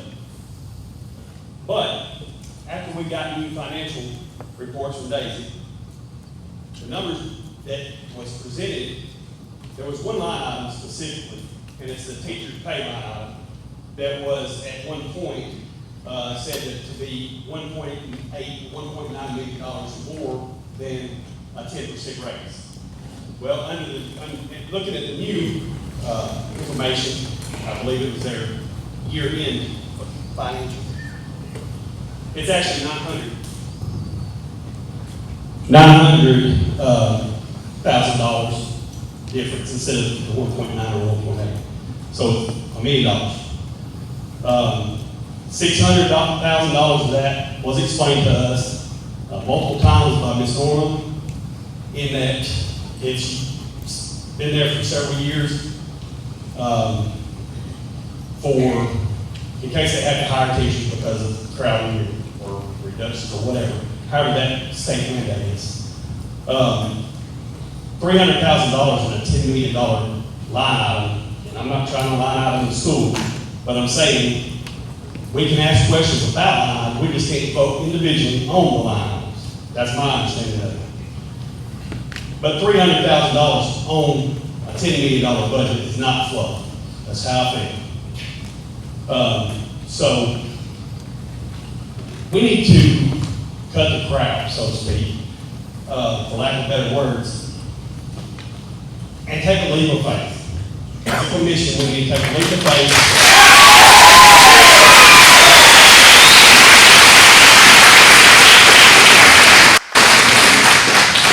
Again, that the school board is going to continue to do the right thing, which they have done. Everybody here has said they've done a good job managing their budget for years. Nobody disagrees with that. The comptroller told us that when we voted on the 1981 Act. Nobody has said they do a bad job. So we need to cut the back and forth stuff and just vote on the budget as a whole, like we've done for years. It's never been pulled out that I'm aware of. It's never been separated, and get this thing done.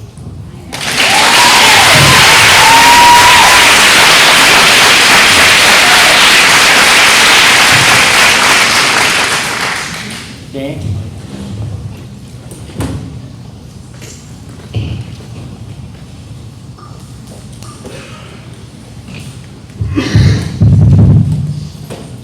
I've got several things that I want to say. A few things for the school employees who came out here tonight, and then some things to the commission. First of all, to all you school employees who are here who we usually don't get to see, thank you so much for coming out here tonight and taking some time out of your busy lives to voice your concerns. And you obviously care about what's going on. Thank you for looking at us.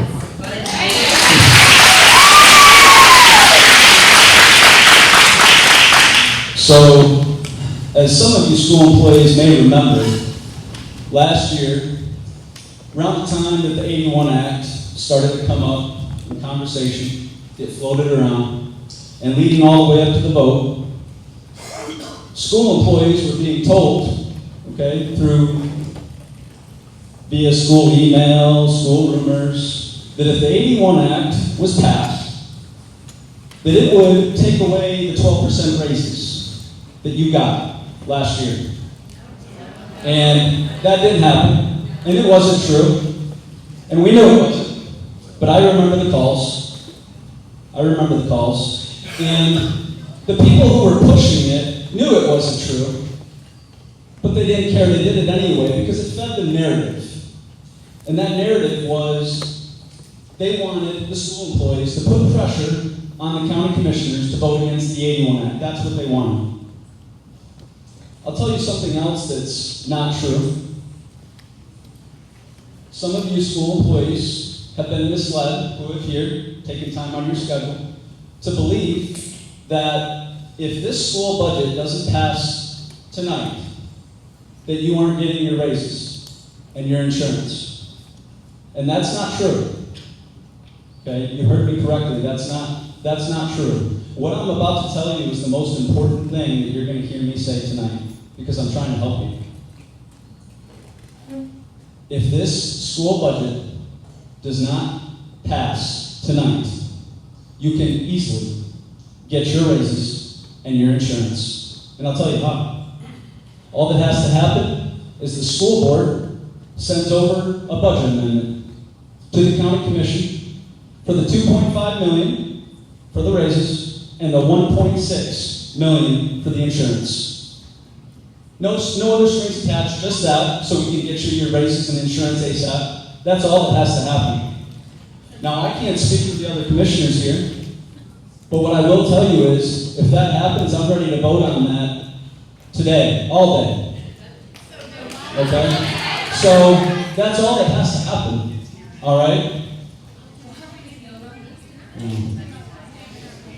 That's for school employees. Now, if there are any school board members who oppose that, and there should be, but if there are, okay, then as school employees, I would really ask yourselves if there are any school board members who oppose that budget amendment to get you your raises and your insurance ASAP, I would really seriously question whether they have your best interests at heart. Okay? So that's for the school employees, okay? Now for the commission.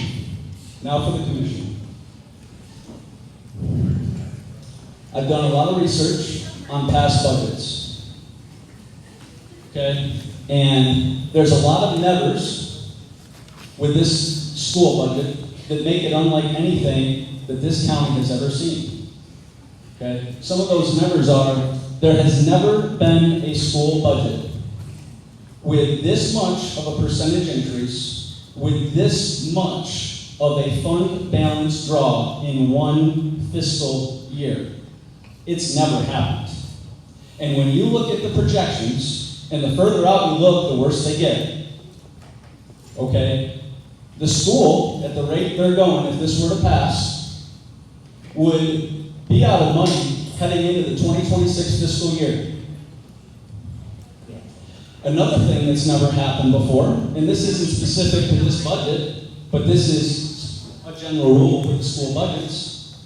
Another thing that's never happened is the school budget has never gone down from the previous fiscal year.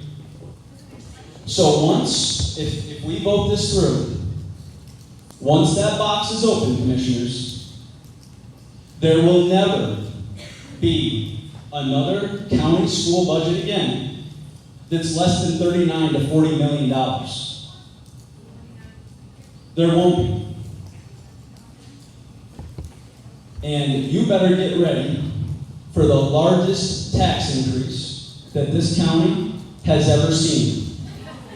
It's gonna make the tax increase that happened several years ago look like a dress rehearsal. So, the main primary duty of a county commissioner is to represent all the taxpayers of the county in their best interests. And this school budget is not in the best interest of the taxpayers of this county. And I do not support it. And I will tell you, I will leave you with one last thing. As commissioners, I will leave you with one last thing.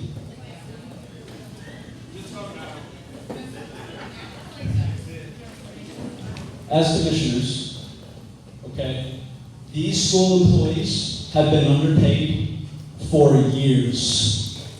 Years. And I want them to get their deserved raises and insurance just like you do.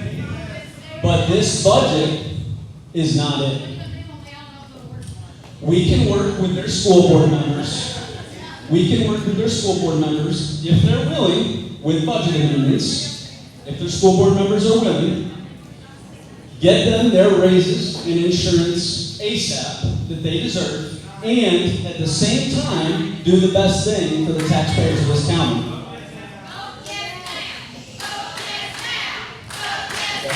We need to choose wisely. Can y'all shut up for a minute and listen to yourselves? I mean, seriously.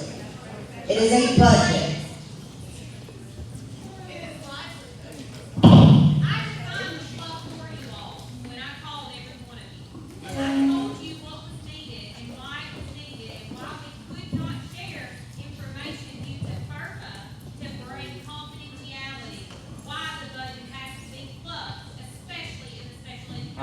Okay.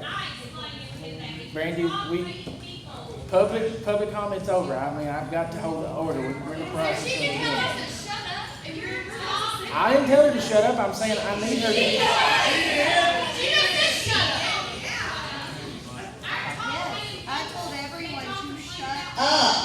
Because they were talking. We did not talk during public comment. Y'all are talking.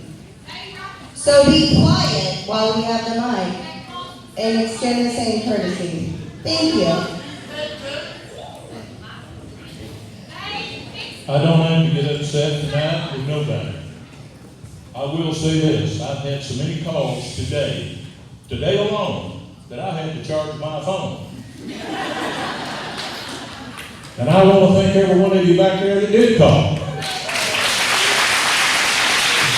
I know this is kind of tough on everybody. I understand that. I graduated from Smith County High School. I have a daughter to graduate from Smith County High School, 2 granddaughters to graduate from Smith County High School. I've got one little great-granddaughter that will be starting to school in about 3 years.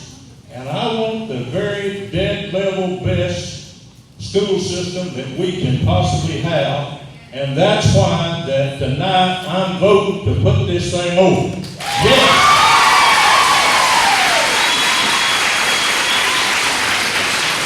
Regardless of who says anything about it, I'm voting yes.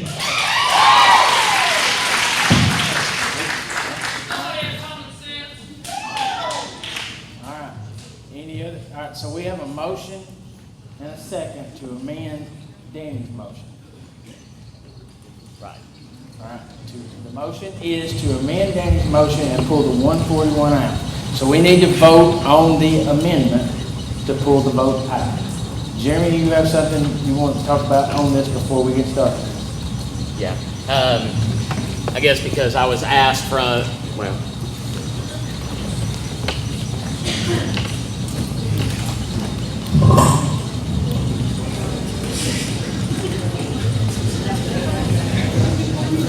all right.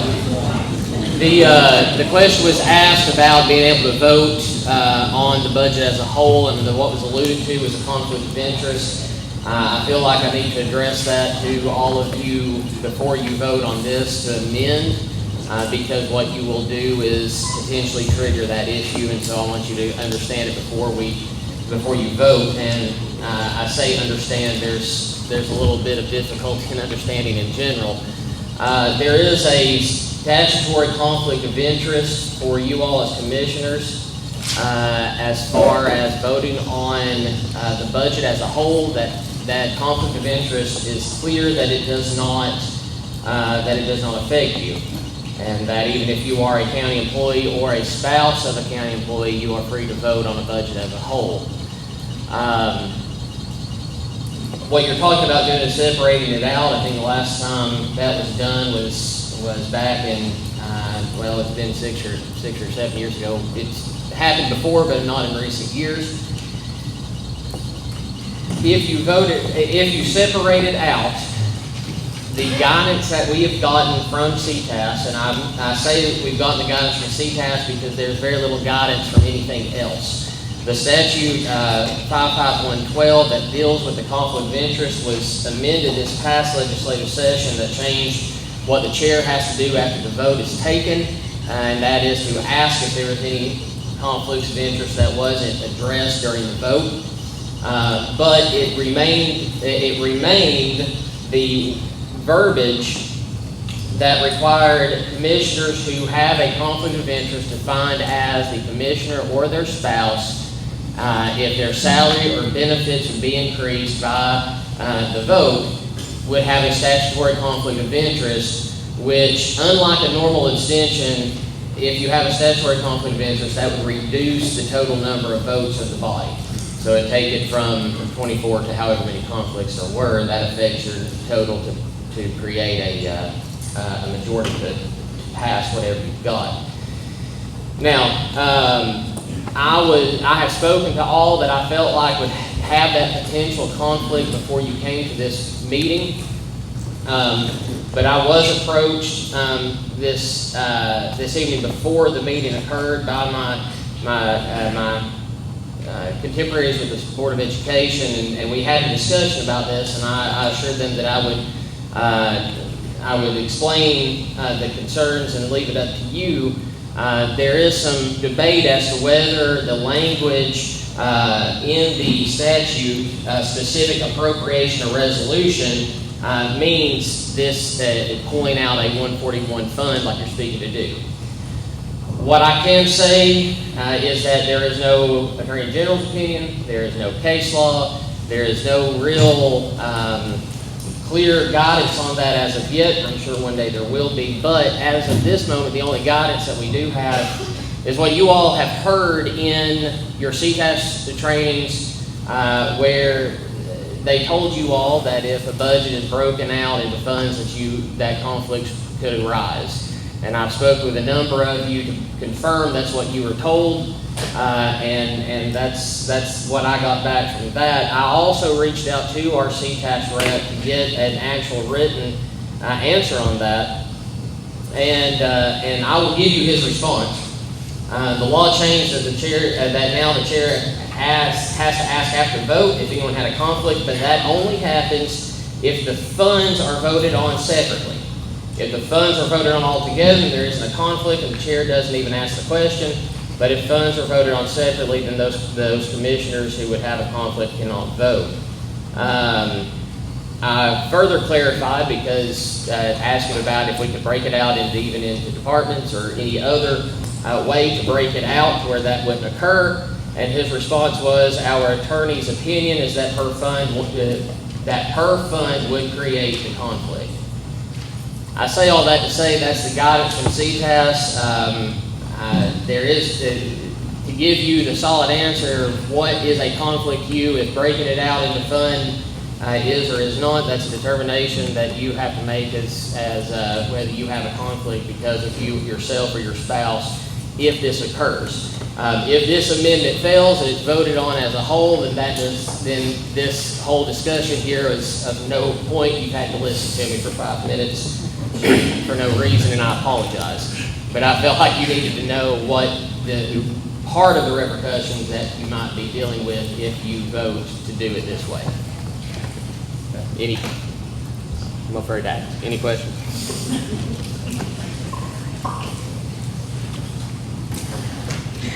All right, back to the business at hand. There is a motion to amend Commissioner Huff's motion to group and approve, and we do have a second. Is there any more questions or discussion on the motion to amend?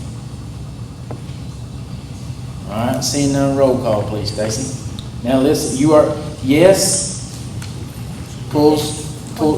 it's for the amendment to pull 141 out and this vote does not approve anything. This is nope. just to pull it. It's just to whether or approve not this you want amendment. to separate the fund. Right. Ready? Yes, when you are. Lydia Gregory, No. Helen Bowes, Yes. Terry Givens, No. Billy Bass, Greta Kirby, No. Charles Kent, Yes. Ron Pascal, No. Lynn Brown, No. Scotty Barrett, Matt Inyard, No. Erica Ebel, Yes. Cordell Smith, Yes. Danny Irizarry, Yes. Stephen Leish, Yes. Eddie Stout, No. Casey Elrod, No. Justin Malden, Yes. Barry Cahoon, No. Tommy Bain, Yes. Junior Fields, No. Connor McDonald, Yes. Tim Beller, Yes. Danny Huff, No. Ed De La Rosa,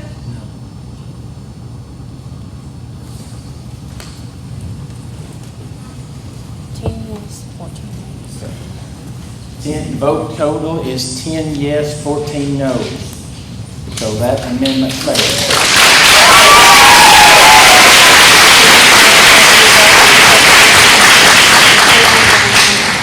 All right, so we are back on the original motion of Mr. Danny Huff of grouping and approving, and we do have a second. Any more questions or discussions on this? Mr. Malden?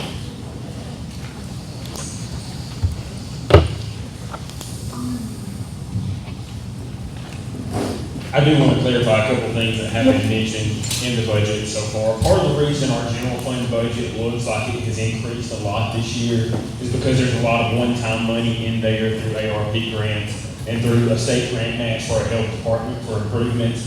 Our operational budget as amended is only increasing about $200,000 from our amended budget, or from our original budget. I can't remember exactly what it is, but it is about $21 million, but again, over $4 million of that is one-time money. And it's just the $3 million is grant money from the state of Tennessee for water projects with utilities. Basically, all we're doing on that is the fiscal agent, so. But we had to run it through our budget. Yeah, so $4 million of that is not going to be recurring. It is one-time money that is not part of the county general operation. I appreciate the teachers who are here. I appreciate every one of you who are educators, what you do for our kids. Many of us who are up here, we have the difficult decision, the difficult task to balance what we believe is best. And I believe the Board of Education, I believe the County Commission is trying to do what's right. They're trying to do what's best overall. I believe everybody is trying to do that. And we have the balancing act of trying to see, what do we do with this money, and in the long term, how do we feel about it? My concern is not the raises. My concern is not the insurance. I believe that y'all need that. I agree with that. The long-term funding is where I can't get around. Looking at the budget as presented takes the fund balance down to $5.6 million next year. I know there's talk of future funding increases. I know the teacher salary increases from the governor's money. Correct me if I'm wrong, this owes $2,500 per teacher next year, $2,500 per teacher the year after. From my information, what I've been told, there's 250 certified personnel in the county. If you assume 275 teachers, that's $675,000 next year. It would double again and be an additional $675 the year after. But we know the insurance in the budget that y'all presented was cut and reduced down. So most of that increase that we're going to see in those teacher salaries is going to come through TISA. It's going to be eaten up by the insurance that's coming. And so we look at the budget. The numbers on the budget as presented, it's a $6.5 million fund draw, leaving $5.6 million. For this next year, it is sustainable. The way that I view it, just trying to simplify it, is if I make $34,000 a year and I've saved up $12,000, I can buy a house and have expenses for 1 year that's $39,000. But then I've only got $5,600 in the bank. What do I do in the next year when that money's gone? Because the budget is still going to be recurring. The comptroller's office is going to have the expectation that if we pass this budget, we have to be able to sustain it. My question is, I feel like there's two ends of the spectrum here. Mike, when he spoke, said something when he said compromise. Is there any way we can meet somewhere in the middle, get something passed? And I will tell you, if you need to come forward, and amend that budget, you will have my support. We don't want to leave our children, we don't want to leave our educators without the resources that they need. That would be my ask. Can we, I appreciate y'all already got 1.8, and I wouldn't, if we could get to 37 million or something, somewhere in there where it's still an increase of, from where y'all finished at $30.7 million, that would be, 6.3 million. Went to 36, it would still be 5.3 million more than was actually spent in FY24. That would be my ask. I want to see this happen, I want to bounce it. And if we need to help pay for it, I'm not opposed to that. If we need to help, I know there's been talk about the funding over the past 15 years. I went back and I looked because I wanted to see what those numbers were. 15 years ago, the county was providing $4.4 million. This year, they're providing $6.4. That's probably not kept up with inflation, but it has increased. It's not the same amount. If we need to give a little bit more, if we need to help you guys, we want to help our educators. If there's an ask for that, I will be glad to help with that. But as presented, we're not asking to help fund. If there was an ask to help fund, and we need to potentially look at property tax, things cost what they cost. It is what it is. I would be glad to try to help look at that because of the invaluable resource that is our educators. Thank you.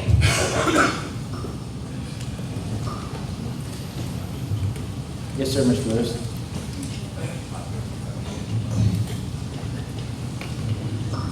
And thank you, Mr. Mayor, and I'll apologize. Obviously, I cannot speak on behalf of the board. All I can do is voice my response to Mr. Mauldin, and I appreciate what you said. About if you had to help or whatever. I mean, obviously, we don't want you, to have to help. I mean, we've been managing a checkbook for 15 years. The one thing that we're leaving out, and I'm not the expert on it, but, mechatronics hasn't kicked in, and the money that we're going to reap from that. You said that we'd cut 1.8. Yes, sir, we certainly did. And that was not easy. I will tell you, I had some bruises on me when I left there that night, but that's all right, because I felt like we were trying to do the right thing. And extend and work with God. Again, and not to be repetitive, and Tommy, where are you? Back there somewhere. I didn't talk too much. Again, and Mr. Mayor, thank you for your levity of letting me get up on the feet again. Again, here is what I would ask. I can't speak for the board, but, it came back around that we need to cut 1.8. I was in there asking for 1.8, as you saw if you watched the meeting.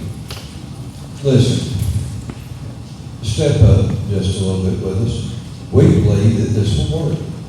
We can't make a vote here to cut anything else, but, we can come back in a quarter and bring a report back and meet with all of y'all and kind of see where this thing is heading. Every quarter, if that's what's necessary, so that every county commissioner sees what's going on and make sure that we haven't made an error or whatever. But, for my part, and I'm just speaking for me, I'm proud of the fact that we haven't had to ask y'all to burden the taxpayers with any more. But sincerely, we believe that this will work. But if it would make you feel more comfortable, I'm all about us coming back over here with a quarterly report, and let's look at it again, But we've given some, and I know the county commissioners have taken a lot of pressure. We've taken, I've got phone calls, I need this raise, I've got to live and all that. Come this way a little bit. Let's meet in a quarter and kind of see how we're doing. The 81 Act is going into place. There's a lot of puzzle pieces on the table right here. You're working like the Dickens on the 81 Act with this committee. There's a lot flying. But somewhere in here, and nobody's ever going to hit a number that everybody's happy with. You hold this room full of people, and there's a lot of them in here. I didn't know y'all let me by me, but maybe a little bit uncomfortable up back there. But listen, we pass each other in Walmart, get the loaf of bread, we shake hands and how you and your family doing. Love y'all. See each other at church. Love y'all. How you and your family doing. We go to the funeral home. And I'm sorry that you lost your loved one. But I want you to know I love y'all. And that's what this county is. That's what makes us different from any county. Where is Mike done? Did he leave? Worked in every county in this state just like you, brother, right? Yeah. Been shot in half of them. Hurts a little bit over here sometimes. But listen, we all love each other. Let's take that little step. We'll come back in the corner and see what's going on. You know what I mean? And run this budget. Let's see what the expenditures are doing. We're not going to touch insurance until, what is it? Normally it doesn't kick in until what, January? So we've got that much elbow room that we know is going on. But I will tell you this, as far as me, I can't speak to this board, as y'all know. But if you want me to, I will be back over here. If you may not want me to come back, I don't know. I will come every quarter with a report of where we're standing. And I won't lie to you. You spoke to me about how your father, my grandfather, hired your grandparents. I would have no reason to lie to you. I would come back over here every quarter if it makes you feel better and bring a report. I don't care if Ian Morgan can come too, Barry Smith. I don't care. I'm just seeing what Scotty Lewis will do. And then we'll see where this thing is trending. And if we've made a mistake and we've done something and we need to make adjustments or this, that, or the other, that's a big time to be doing it on the front end in the first year. But historically, and I know what you're saying, this is more. But again, there are programs in this, and it's coming in, claims that we can, and all that stuff, and there's grant money that's in there, you know, what we bought, you know, one, it's not recurring, it's what we bought, save a lot with grant money. Just like y'all's budget is not massively recurring, you've got money in there, this one-time grant money, so that's not a realistic, you know, Well, 40% or whatever. At the way TDEC's running, it's probably gonna be recurring, because they ain't never gonna let us spend it. Right, I understand, but you know what I mean, y'all understand what we get, it makes it excuse it makes your percentages look, it's only one-time thing, it's grant money, it's the same thing to us. But what I'm asking is, you know, I thought that 1.8, and I'm not saying, I thought 1.8 is what we needed to do, so that's what I went back and fought for. And I actually said that night, we need to stick our hand across the table and work with all these ladies and gentlemen, and in all honesty, that's what I thought that we were doing. That if it would make you feel more comfortable, I'm willing to come do that as a citizen. I mean, I can't speak for the board, but, you know, we can measure this thing as we go along, just like you're working hard on the 81 Act, and there's measurements and things in that. But ladies and gentlemen, all I can tell you is, I would not ask you to do it if I did not think that it would sustain itself. But if you want that, if that makes you feel better, I will come every quarter by myself if no one else will come, but I think the rest of them will come. And we'll sit down and look at this, or you can call a meeting, the finance thing, and we'll sit down and look at it, we'll track it, see how it's running, all that stuff. I've got no problem. But please, you know, y'all take a vote here if you're gonna vote on it all together, or just separate us out. It's gone this far to vote it all together. Please, take a leap of faith, just that much with us. That's what I'm trying to do with all of y'all. Just give us a little bit. And vote for this raise and give these people what they deserve, please. Mayor, thank you for your time. Appreciate that.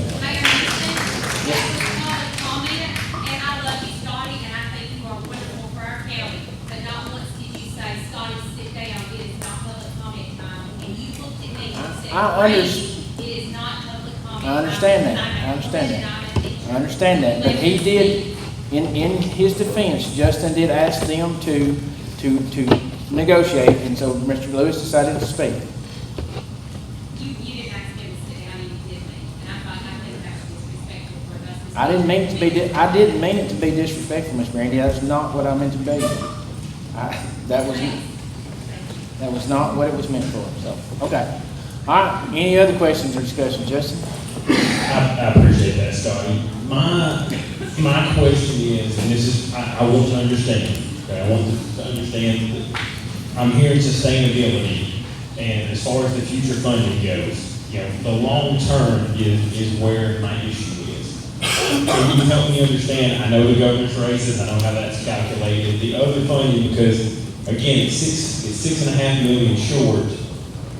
How are you going to make that up to continue this in the long term without it affecting the taxpayers? Well, I mean, you would have to get all of this information from all of everything, but the main thing that I want everybody here to understand is, what separates us in one sense from a lot of other departments, unfortunately, because it puts the mayor in a hard place, and it puts all of you in a hard place, is that the law enforcement is a little bit similar to the sheriff's center somewhere.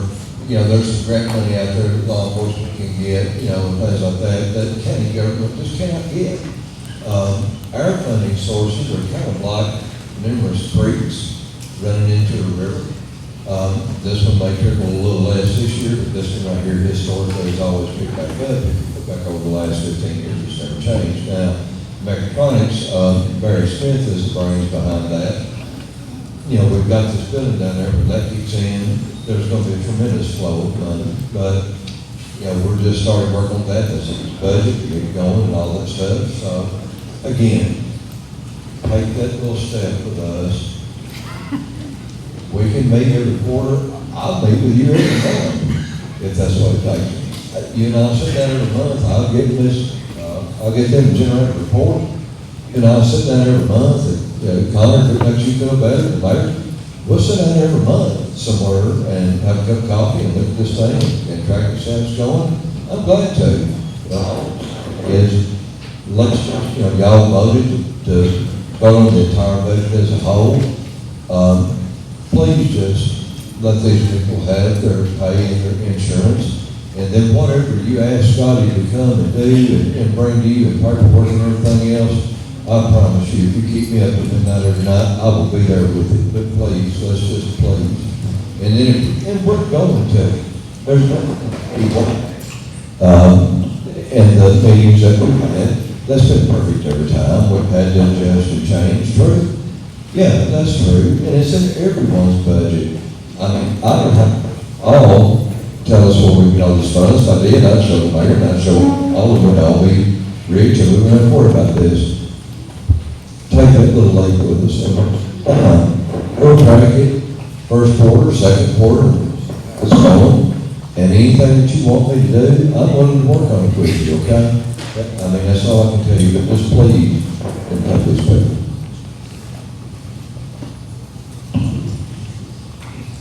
Okay, well, I wasn't gonna say much tonight, but I am a former employee. I left 2 years ago. I taught here, I had multiple advanced degrees, I taught business, and my paycheck was less than $3,000 a month. I could not, if I were not married, I could not afford to buy groceries, pay my house, pay a car note. And that is a sad reality because I do love teaching, I love my job. I did move on for a different position. And this is emotional for me because I look out and I see so many friends and my that, you know, were with me a long time, they're still working in the school system, so I know the struggle. But I also know I've gotten lots of phone calls about people who are following this. Not a lot of people are. Unless you're in the school system, you're not really following this. Unless you're directly tied to it, or on a commission, or a family member, or commissioner, or school board. That the real concern there too is my property tax is going to go up. I can't afford it. I know I bought the last time the property tax went up. That's when my ears perked up and I started paying attention to what was going on.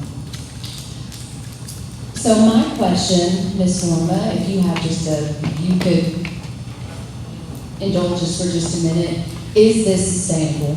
Are you going to have to come to the county 2 years down the road and say we can't do this? Or is our funding model with TISA, I know TISA is different than the BEP, and I know that it's relying heavily on CTE and, you know, individual education plans, so I know that funding model has changed.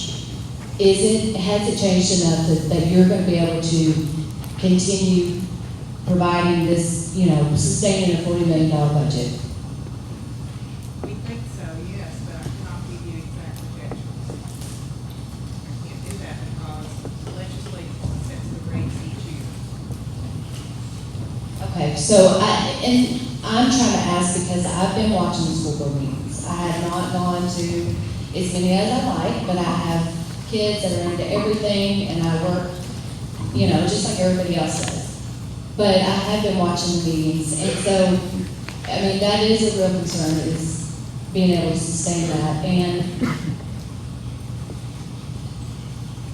I guess that's just my question, is what was our plan? What is our capital plan? Besides the energy costs, what are we doing proactively to ensure that we can continue paying, yeah. Thank you. I'm sorry, I don't know your name. What was it? Ms. Brown. Thank you. Most of you all know who I am. I'm Robin Moore. I started on the Smith County School Board 8 years ago now, proud to be their attorney. And this question keeps coming up, and I love Mr. Lewis. Sometimes he gets ahead of himself, and he means the best, but sometimes he doesn't get to the point quick enough, and I'm going to try to get to that point.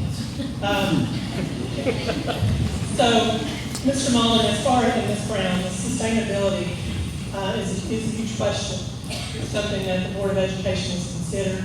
We've looked at the way the numbers have trended over time. What I can tell you is based on past performance, those numbers are going to continue to rise. The presumptions that the county commission is making, and this is a fair presumption sitting in your position, is that those numbers are going to remain the same. You're having to presume the same funding model right now as you would at another, you're having to presume that it's going to remain the same from year to year. We don't believe that's the case, and history doesn't show that that is the case, okay? Can we know what that is going to be? We don't, and we can't predict it any more than a county can accurately, understand what your revenue is going to look like either. It's a guess for you all, it's the same as it's a guess for us. What we can tell you is that on our CTE students, that the average county in the state of Tennessee gets a 30% reimbursement. Smith County comes in around 81%. We are maximizing every available resource, every bit of revenue that we can to make this a sustainable increase. We wouldn't be standing here asking for that if it wasn't. And to Mr. Malden's point, Mr. Irizarry's point, Mr. McDonald's point, you all have said to come back with a budget amendment of $4.1 million. That's what you're asking for. I will tell you that September money is the same as the August money. It doesn't get any different because you vote on it for a month later.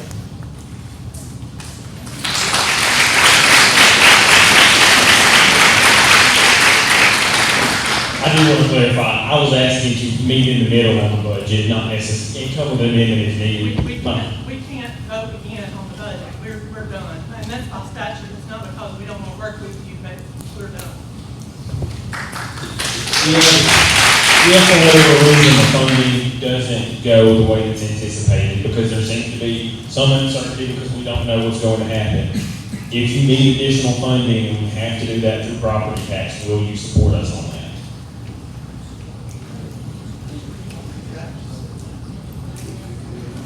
If the funding doesn't come through, because you have said, not really sure because the funding may change. If it doesn't come through the way you think and we need to do a property tax increase to fund it, I'm fine with it. I just want to know when we have your support.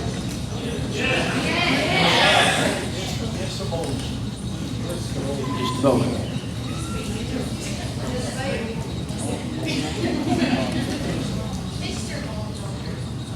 Your baseball players won't know. 20 seconds, Mr. Mason. I promise I will say that word. That is probably a lot.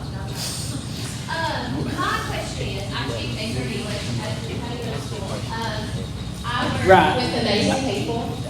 Hey, wait a minute. this is supposed to, This is a question for them with compromise.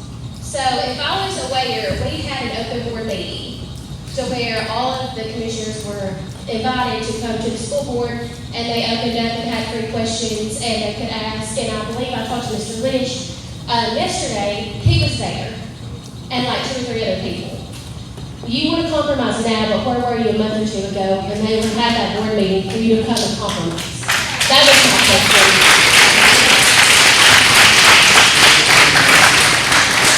For my point on that, and Mr. Lewis and Mr. Smith know this, I don't get off work early enough to make y'all's board meetings. That's why we do financial management committee meetings later.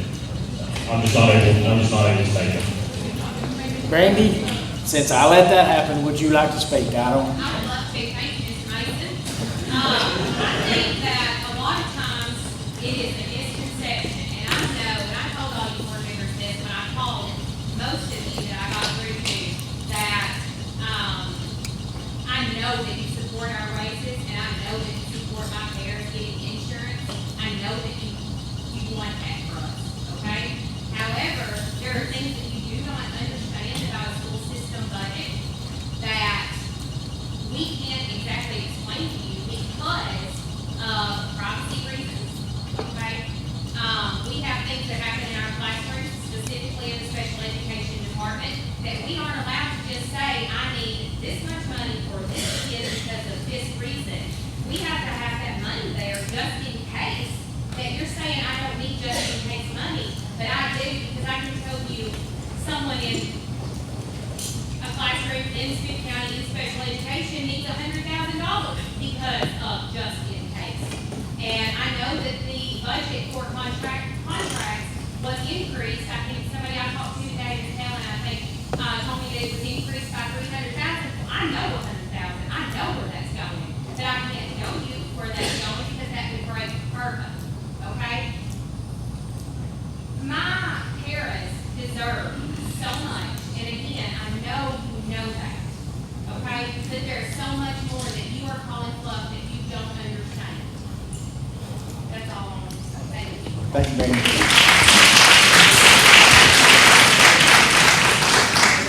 Brandy. Brady, I know we talked as well, and I know I've worked with the school board for 3 or 4 months, 4 months plus, and we went back and forth. The only thing I guess is, I know you're kind of saying that we just don't get it, and I've talked to y'all, it just says we don't get it. Only thing is, you gotta think that we're looking at the county's finances. If we don't get it, why didn't y'all have to do it all these other years? Why not? Explain that. Why $5 million extra today? That's what's getting us where we're like Marvin and Danny said, the raises, you admit it. Y'all know that we do not oppose raises. So I know all of y'all's comments up here tonight was that we did not want raises. You admit it. You know we want the raises, okay? You know we want the insurance. So when I was trying to work with Lewis and Shoulders and Taylor, one of the things we were trying to do is say, okay, if we can't come to a compromise, we're going to have to revert back to last year, right? Then we're going to have to be suffering for 32, right?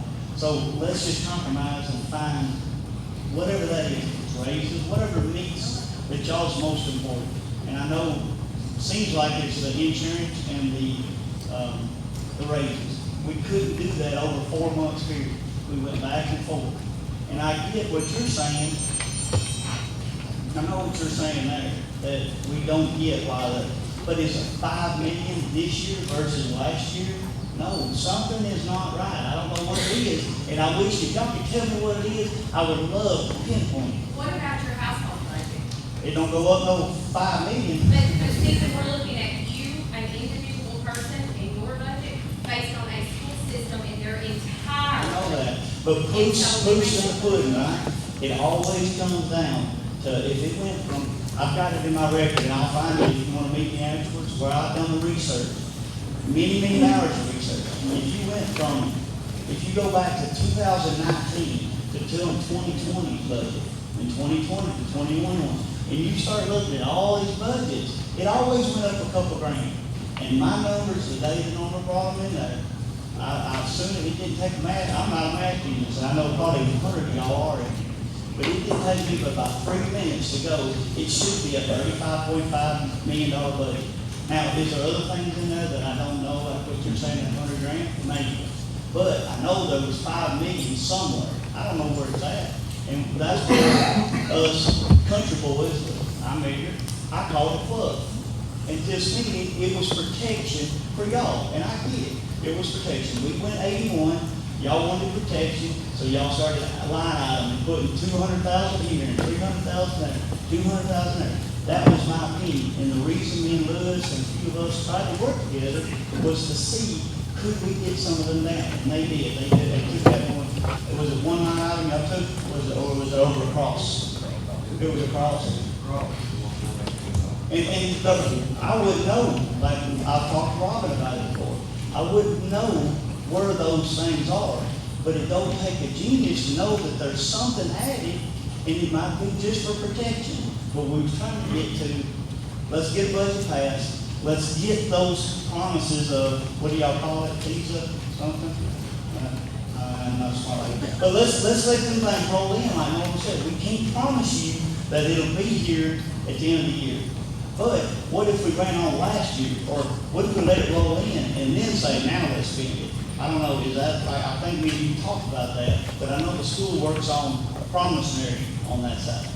I don't know. I just want y'all to know that we love all y'all. There's nothing, and I'm glad you said it, because it gave me culture. You know we're not against, or I'm not, I know I'm not heard anything against raises. And I would love for tonight, if you could say, if there was a way possible, if this thing doesn't go through, that we all stay and say, get the raise, get the insurance. But I know that can't happen, and I know we work hard for it. So the money that I think this 100,000, we have to pass a budget amendment 2 months from now, and then this thing that you don't know about, I have to deal with.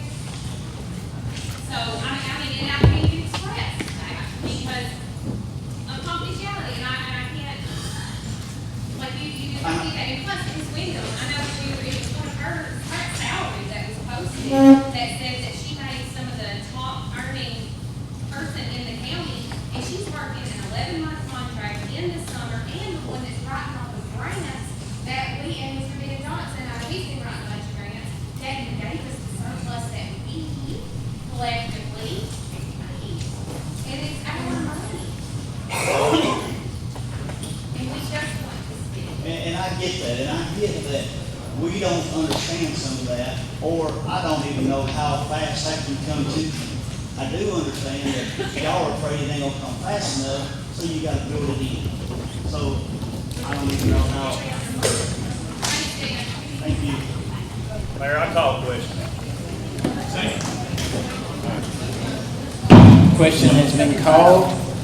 One thing you did receive in your packet, or you got a handout tonight for a $4,000 request to add for an ADA coordinator from Judge Beller. You also have letters from Ms. Denton and the sheriff on some things they would like to move around in the budgets. So I just want to make sure you understand those are included in what you're about to group and approve. Any questions on those before we move on? All right, seeing none, the question has been called, so we will go to roll call, please. Stacy? Roll call on the question. Roll call on the question? No. He's called it. I think it's pretty obvious that I'm terrible at parliamentary procedure, Robert's Rules of Order, but I want everybody to have their say. We're voting on the group and approve all the funds, the 141 and the letters that are included with that. Voting on the budget. You're voting on the budget and the letters that you got in your packet from the sheriff and Daisy, and the one you got tonight from Brandon Beller, from Judge Beller. Not the city. No, you're wrong. It's everything. Everything. So a no is voting everything down? A no votes everything down. The motion was to group and approve all funds. And so a yes is a yes to all So funds. if it's all no, how did we, then we got to start over and. Well, there'll be a We'll process. figure it. Yeah. Okay. Ready? Lydia? Yes, wait, just to clarify. Yes, approves it all, no, disapproves. Lydia Gregory? Yes. Helen Bowes, No. Terry Givens, Yes. Billy Bass, No.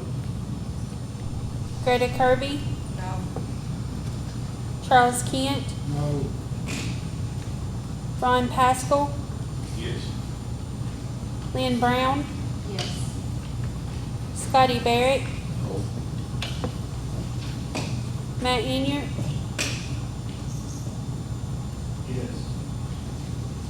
Erica Ebel, No. Cordell Smith, No.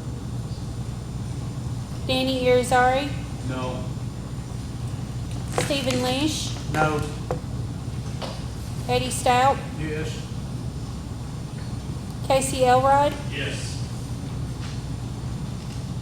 Justin Malden, No. Barry Cahoon, No.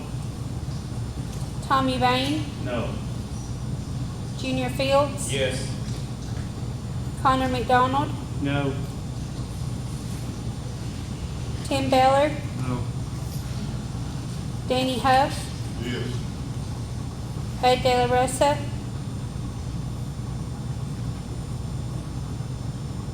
No. 15 noes, 9 yeses. All right, 15 noes, 9 yeses. The whole, every budget fails. That was a three and a three. Yeah. So if there's a motion to approve any individual budget. Yeah, we would take a motion to approve any individual,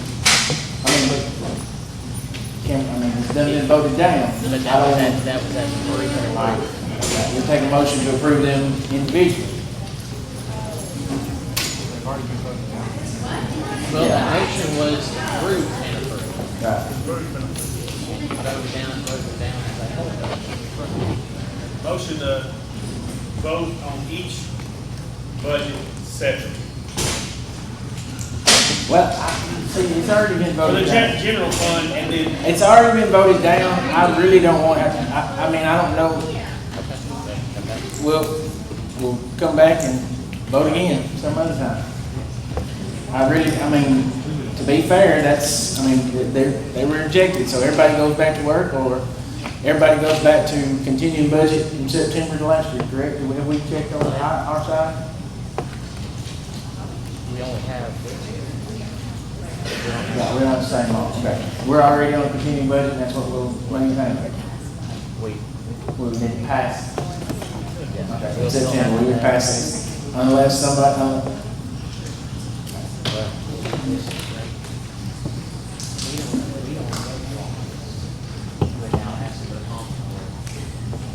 We'd have to pass something before the end of August or ask the comptroller for an extension. Okay. Right. Okay. All right, so. A motion can't be made to approve any other. You can make any motion you want to, and if you get a second, we'll vote it, but again, like I said, to me, it's, when you group them in a, I don't know. Okay, I got I'm a way question. out of my. I know I'm not smart. Is there a way that if we can do this, do we have time to do it by the end of August? By the what? By the end of August? And come in with a pass budget? Yeah, I mean, you've got, it's the 12th, you've got till the 31st. So you got 2 weeks. Is there a way that we, if theirs is not gonna be, that they can bring amendments to us that night? That I don't know. Well, they ain't got nothing to amend. No. You don't have anything All they to, can do is bring, if they go back to the They 30. can't vote. Hold on. If they go to last year's budget. that's not till August 31st though. Okay, never mind. Would this give the school board time to come back with a different No. budget? That's what No, they've already said they can't do that. Yeah, all right. Motion for a recess? All right, let's do a motion for a recess. We'll take a motion. 10 minutes. Come on. 10-minute recess, motion for a 10-minute recess. All right, motion from Junior, second from Casey. All right, all those in favor? Aye.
Finally did it.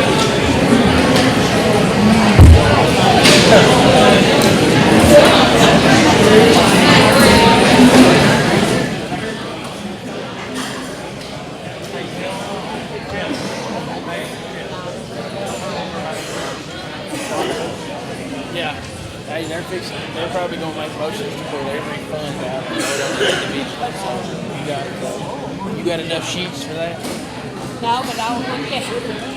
I'll do what I need to do. I'll get you got a notepad? I'll need to. That's what we're fixing to find out.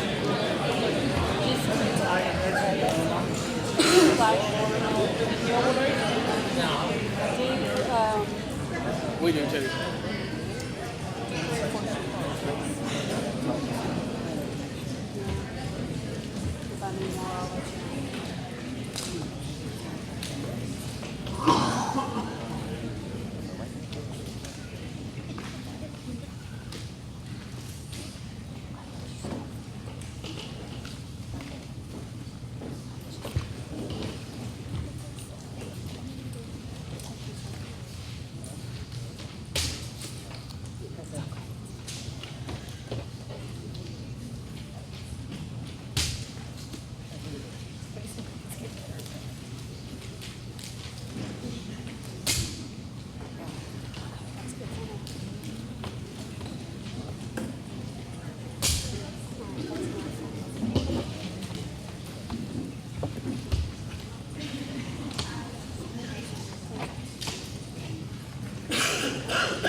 We're back.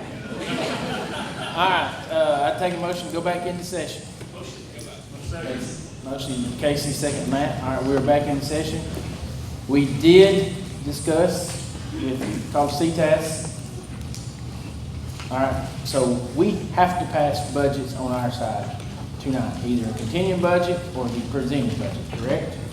We have to pass something by August 31st, Right. whether it's tonight or it's by August 31st. Our continuing ends August 31st. without an approval for an extension from CTAS. And Approval from the comptroller, comptroller. sorry. But, and all indications that we've gotten is that would not be. That wouldn't happen. Right. All right, so what's the will of the body? Motion to vote on, our budget. Okay. So if you take, so your last vote was approve and approve on all budgets. So at this point, you guys can, what you will need is a motion and a second on each fund. Okay. Motion to approve the 101 budget.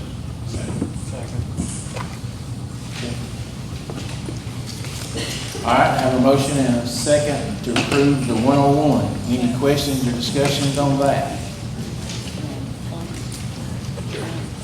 Yes, sir. I need a yes or no.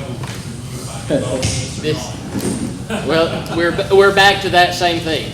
And the guidance that you were given and that I was given was that if it breaks out into fund, that if your pay is going to pay your benefits increase and you have a statutory conflict. I know there's some disagreement on that, but there's also no further guidance in any kind of case law or legislative directive or anything like that. So as it stands now, that's my answer.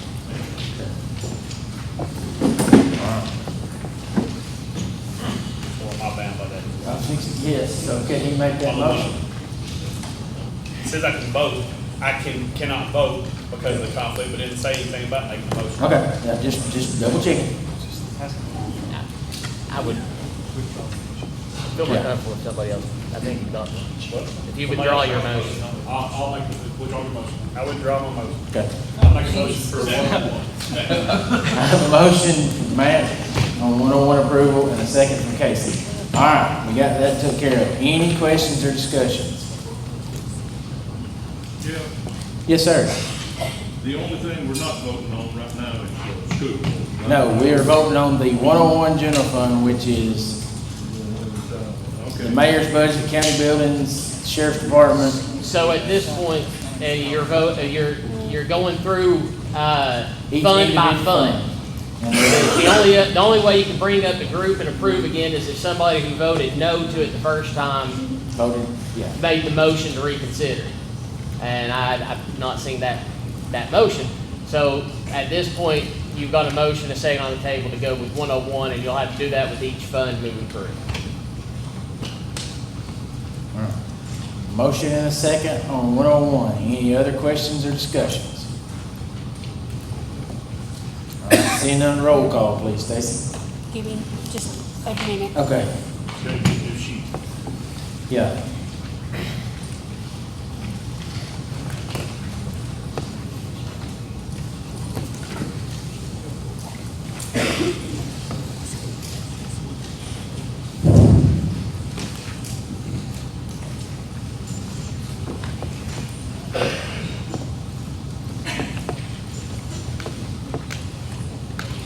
This is 101 only, correct?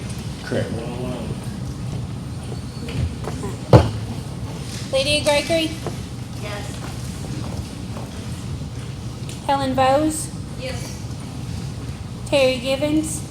Conflict of interest. You've been county employee. Billy Bass? No. Greta Kirby? Yes. Charles Kent? No. Ron Pascal? Yes. Lynn Brown? Yes. Scotty Barrett? Yes.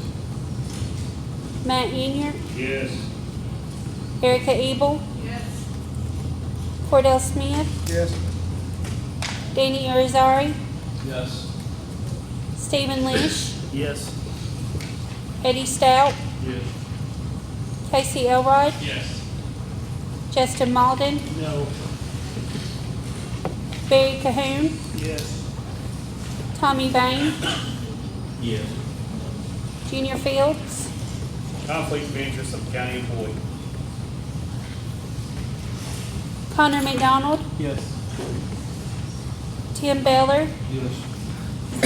Danny Huff? No. Ed De La Rosa? Yes.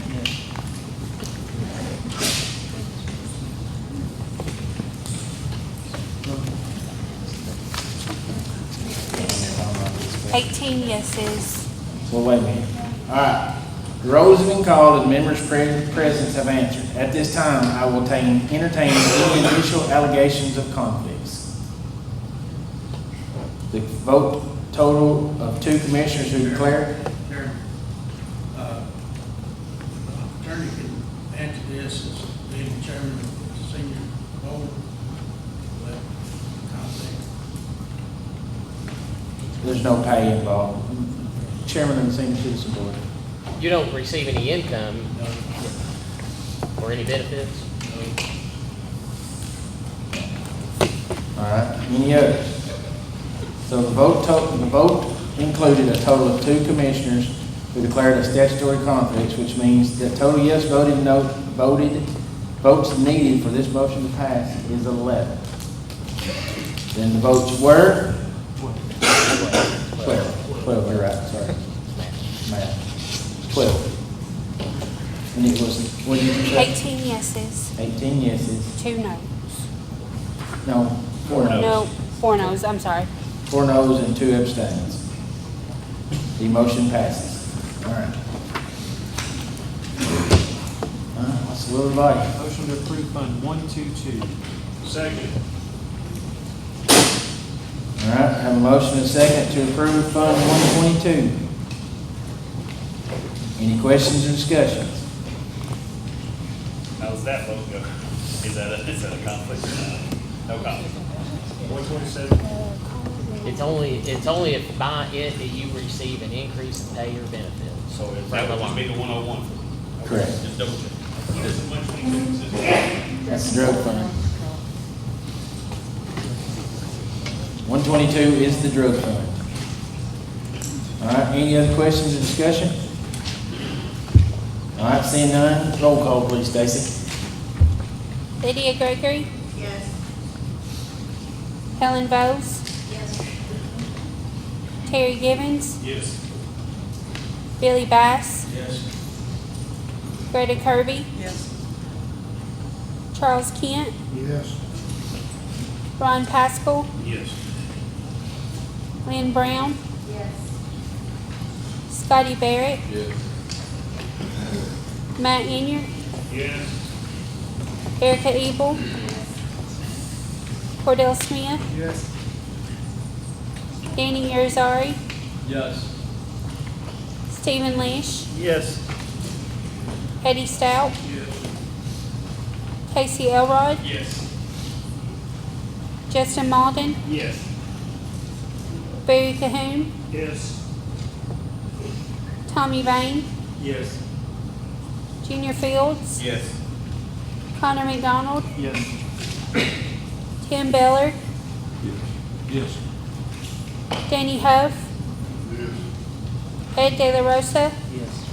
unanimous. All right, the 122 drug fund passes unanimously. All right? Next. Motion to approve Fund 127. Second. I have a motion and a second. That was Connor made the motion, Junior Fields made the second. All right, we have a motion to approve. Motion to approve 127. Any questions or discussions? Can you tell me what 127 is? 127 is our, what is left of our ARP dollars. Not much. Okay. All right, any other questions or discussions? All right, seeing none, roll call, please. Lydia Gregory, Yes. Helen Bowes, Yes. Terry Givens, Yes. Billy Bass, Yes. Greta Kirby, Yes. Charles Kent, Yes. Ron Pascal, Yes. Lynn Brown, Scotty Barrett, Yes. Matt Inyard, Yes. Erica Ebel, Cordell Smith, Yes. Danny Irizarry, Yes. Stephen Leish, Yes. Eddie Stout, Yes. Casey Elrod, Yes. Justin Malden, Yes. Barry Cahoon, Yes. Tommy Vane, Yes. Junior Fields, Yes. Connor McDonald, Yes. Tim Beller, Yes. Danny Huff, Yes. Ed De La Rosa, Yes. unanimous. Okay. Are there, the roll has been called and all members are present have answered. At this time, is there any allegations of conflicts? All right, seeing none, the votes were 24 to none. Mayor, I've got a question. Yes, sir. On the letters that you spoke about, Yes. was that included, or do we need to do something better? Well, they were, I just want to double check. Because nobody, That it was wasn't. in, that It was was in included. 101. Okay. yeah, that was in 101. Okay, I was just making sure it was included. Yes. Motion to approve 131. Second. Our motion is second. Motion by Matt Inyard, second by Casey Elrod for 131. 131 is the highway, correct? 131 is the highway department budget. All right. Any questions or discussions on the highway budget? All right, seeing none, all those. Danny's got a question. Danny. If it's not you or your spouse. You were a spouse. Then you're up. Okay. All right. Any other questions? All right. Roll call, please, Stacy. Lydia Gregory, Yes. Helen Bowes, Yes. Terry Givens, Yes. Billy Bass, Yes. Greta Kirby, Yes. Charles Kent, Yes. Ron Pascal, Yes. Lynn Brown, Yes. Scotty Barrett, Yes. Matt Inyard, Yes. Erica Ebel, Yes. Cordell Smith, Yes. Danny Irizarry, Yes. Stephen Leish, Yes. Eddie Stout, Yes. Casey Elrod, Yes. Justin Malden, Yes. Barry Cahoon, Yes. Tommy Vane, Yes. Junior Fields, Yes. Connor McDonald, Yes. Tim Beller, Yes. Danny Irizarry, Danny Huff, Ed De La Rosa, Yes. unanimous. All right. The roll has been called and all members present have answered. At this time, I will entertain any additional allegations of conflict. All right. Seeing none, the votes were 24-0. We're approved. What's the will of the body now? Motion to approve 151. Second. 151. A motion and a second to approve 151. You can announce what that is. Right. 151. Debt Debt service. 151 is the debt service. Any questions or discussions on that? All right, seeing none, all those in favor? Oh, that's right. It's late. Way past my bedtime. Go ahead, roll call. Lydia Gregory,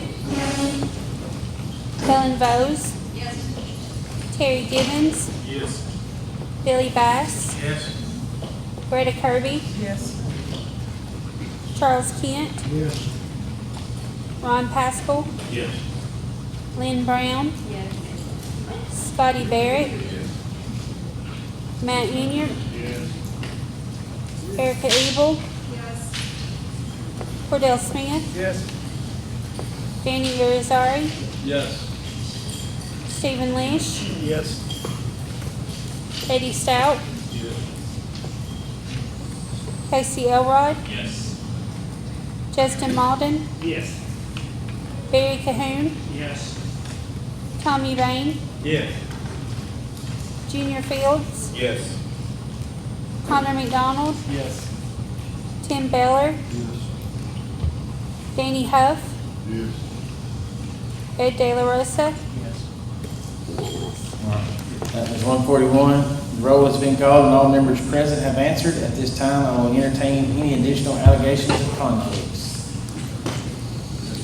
That was 151. 151, sorry. 151. The vote included a total of 24 commissioners voted yes.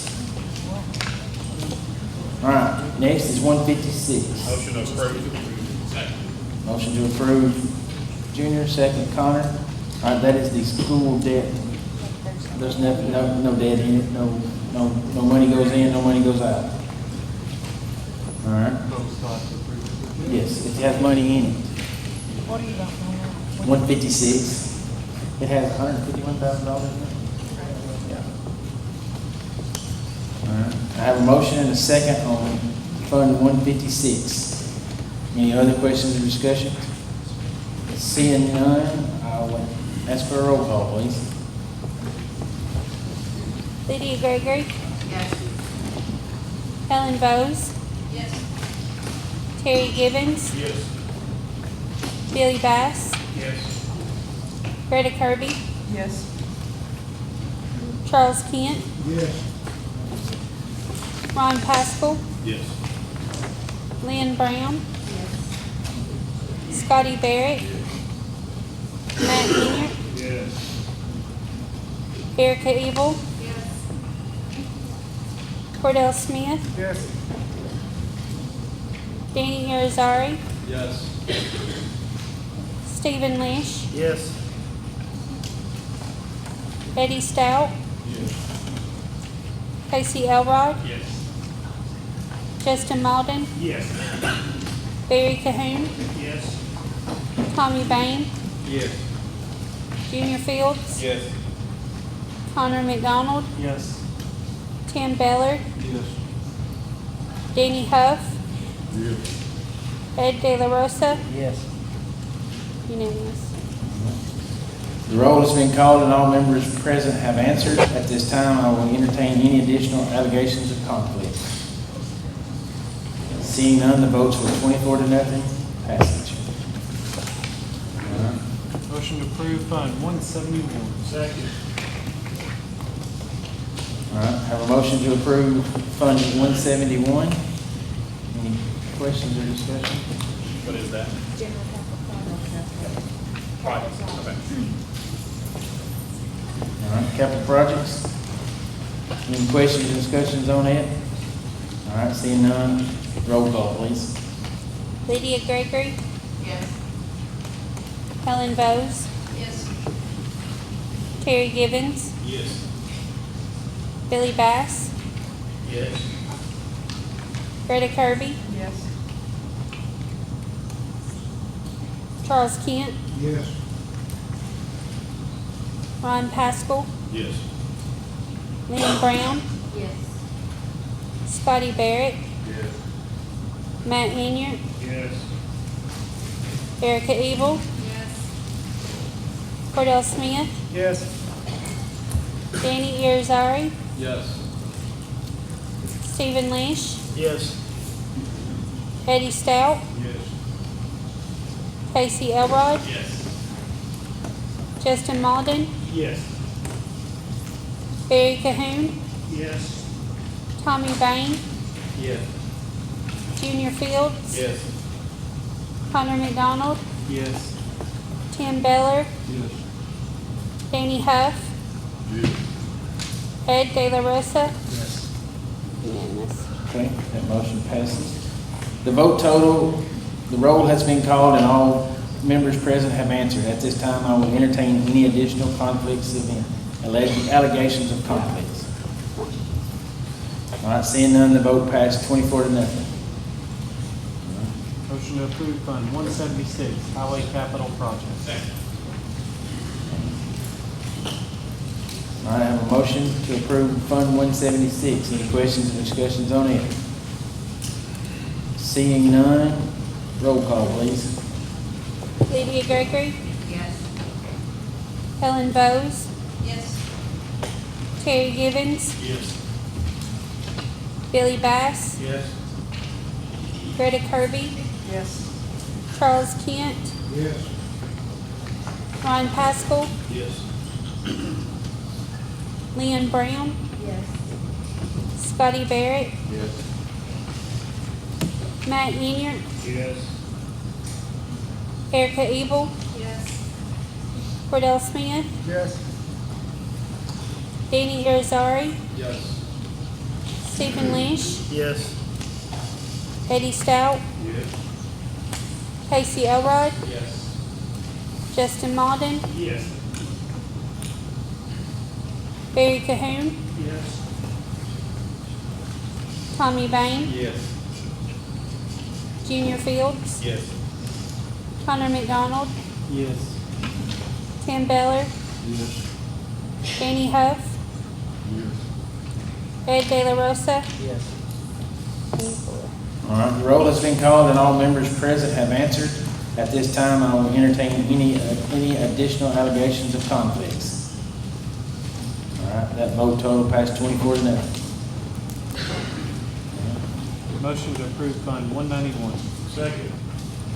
Endowment. All right, I have a motion to approve and a second to approve the 191 endowment fund. Any questions or discussions on that? All right, seeing none, all those, roll call, please. Lydia Gregory, Yes. Helen Bowes, Yes. Terry Givens, Yes. Billy Bass, Yes. Greta Kirby, Yes. Charles Kent, Yes. Ron Pascal, Yes. Lynn Brown, Yes. Scotty Barrett, Matt Inyard, Yes. Erica Evil, Yes. Cordell Smith, Yes. Danny Irizarry, Yes.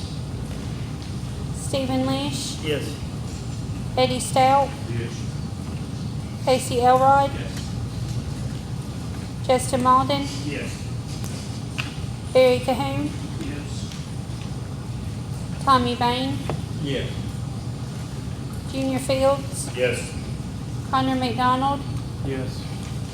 Tim Beller, Yes. Danny Huff. Yes. Ed De La Rosa. Yes. Unanimous. The roll has been called and all members present have answered. At this time, I will entertain any additional conflicts, allegations of conflicts. Seeing none, the vote total was 24-0, passed.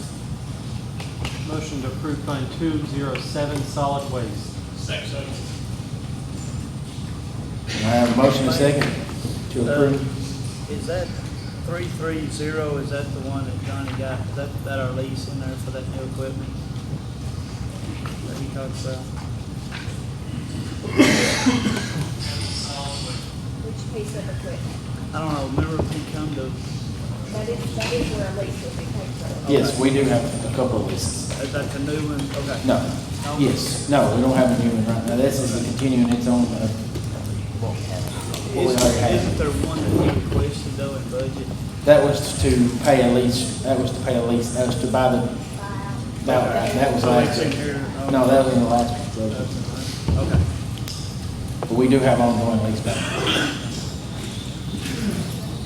All right, any other questions or discussions on 207? All right, roll call please, Stacy. Lydia Gregory. Yes. Helen Bowes. Yes. Terry Givens. Yes. Billy Bass. Yes. Greta Kirby. Yes. Charles Kent. Yes. Ron Pascal. Yes. Lynn Brown. Scotty Barrett. Matt Inyard. Erica Ebel. Yes. Cordell Smith. Yes. Danny Irizarry. Yes. Stephen Leish. Yes. Eddie Stout. Yes.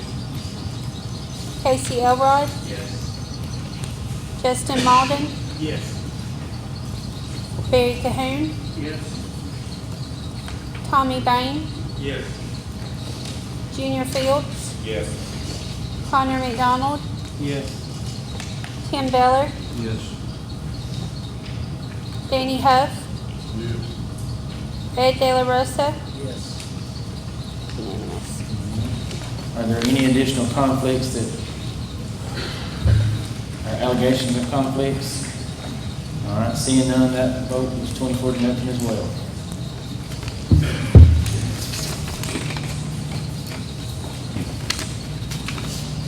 That includes all the general fund budget, nothing left to be the school's budgets.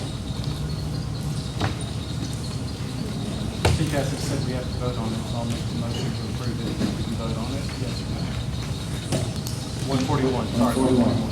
Second.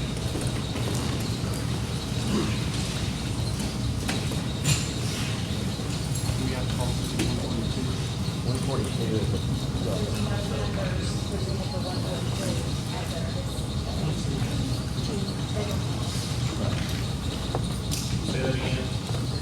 142 is federal projects. There are no numbers in what you have for federal projects at this time. So there's nothing for us to approve, correct? And 142. 141 is the regular budget. Correct? 141 is general purpose school. Right now, I know. Yeah.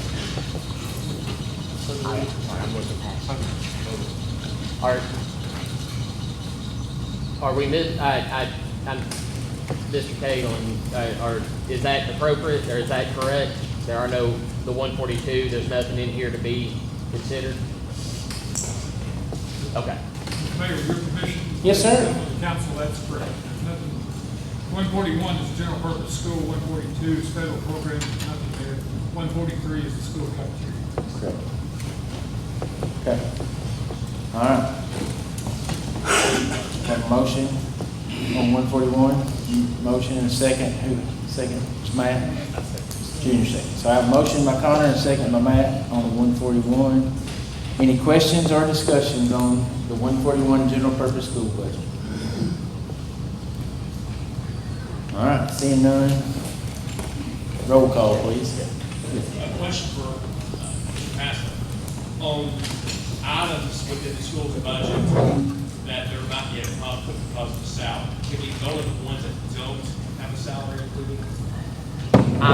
That was part of the question that I specifically asked is whenever I was reading you the email that I sent, the request that I got back, or the response that I got back, I specifically asked if, you could break it down any further, and their response was that you vote on by fund.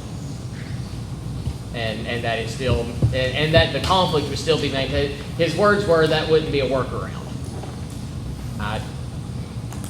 Otherwise, you'd have to go through every line, and then your issue there would be you would be essentially line iteming, trying to approve the individual lines. So that wouldn't work either. So just for clarity, we're voting on the school, 141, it's just the people that have conflicts. Like we voted earlier, the people that have conflicts can't vote now on this one. Correct. Dan? Can't vote on 141, but I can 142. As long as you don't receive it, you or your spouse receives no pay or benefits from 143, that is correct.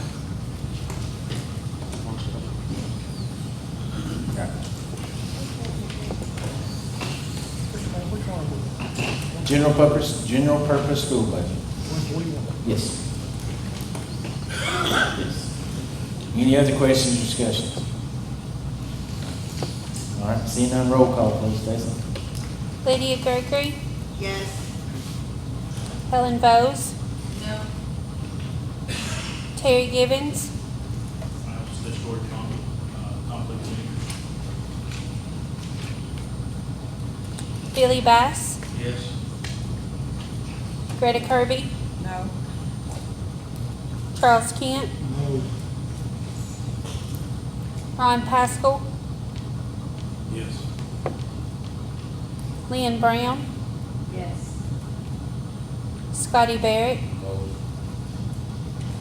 Matt Inyard, Yes. Erica Ebel, No. Cordell Smith, No. Danny Irizarry, No. Stephen Leish, No. Eddie Stout, Yes. Casey Elrod, Statutory conflict of interest.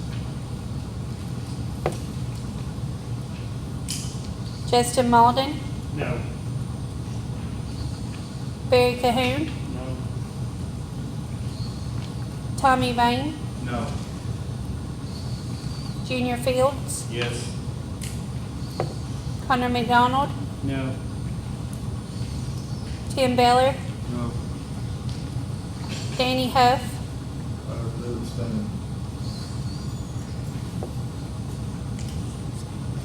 Ed De La Rosa,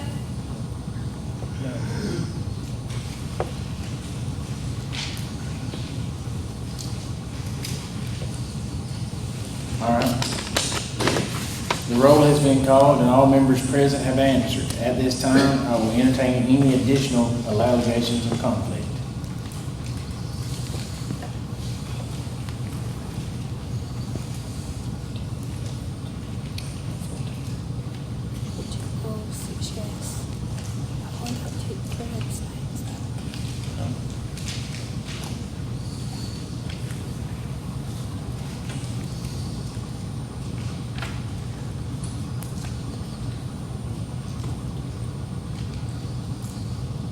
I have 7 yeses. Okay, yes, correct. All right, so the votes were 7 yes, 14 noes, and 3 abstentions. The motion fails.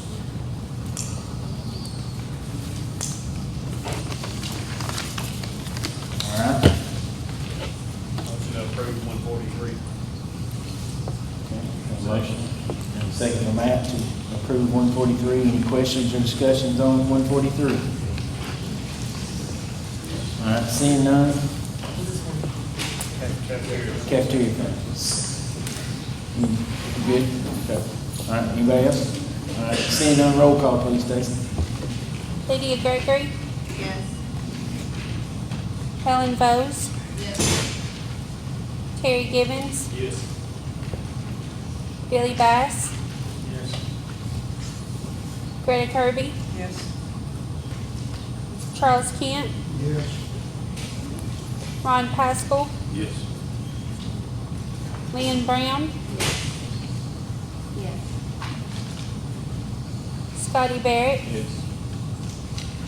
Matt Inyard, Yes. Erica Ebel, Yes. Cordell Smith, Yes. Danny Irizarry, Yes. Stephen Leish, Yes. Eddie Stout, Yes. Casey Elrod, Yes. Justin Malden, Yes. Barry Cahoon, Yes. Tommy Vane, Yes. Junior Fields, Yes. Connor McDonald, Yes. Tim Beller, Yes. Danny Huff, Yes. Ed De La Rosa, Yes. 24. All right, any allegations of conflict on that?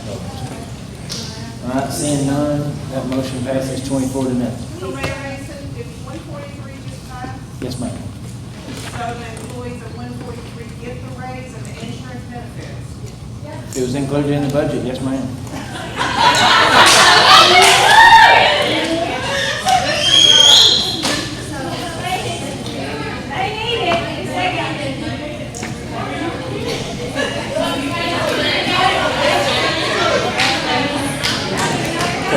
All right.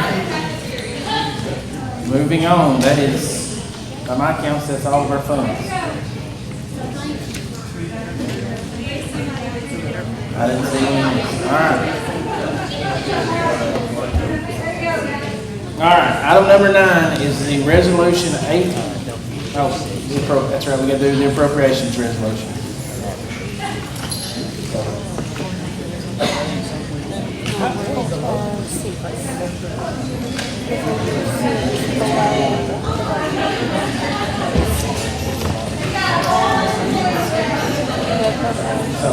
All right, item number 8 is the appropriations resolution. With the votes tonight, everything is included that has been appropriated outside of the 141 general purpose school budget. At this time, I will take a motion to make the appropriations for the next year, Motion to make appropriation. with the exception of the 141. Motion, Junior. Second, Connor. I have a motion and a second to pass the appropriations resolution, excluding the 141. Any questions or discussions on this motion? Justin? Is it possible to figure out and set an appropriation for the 141 somewhere above so they don't have to revert back to last year if they're willing to potentially go back and look at it again?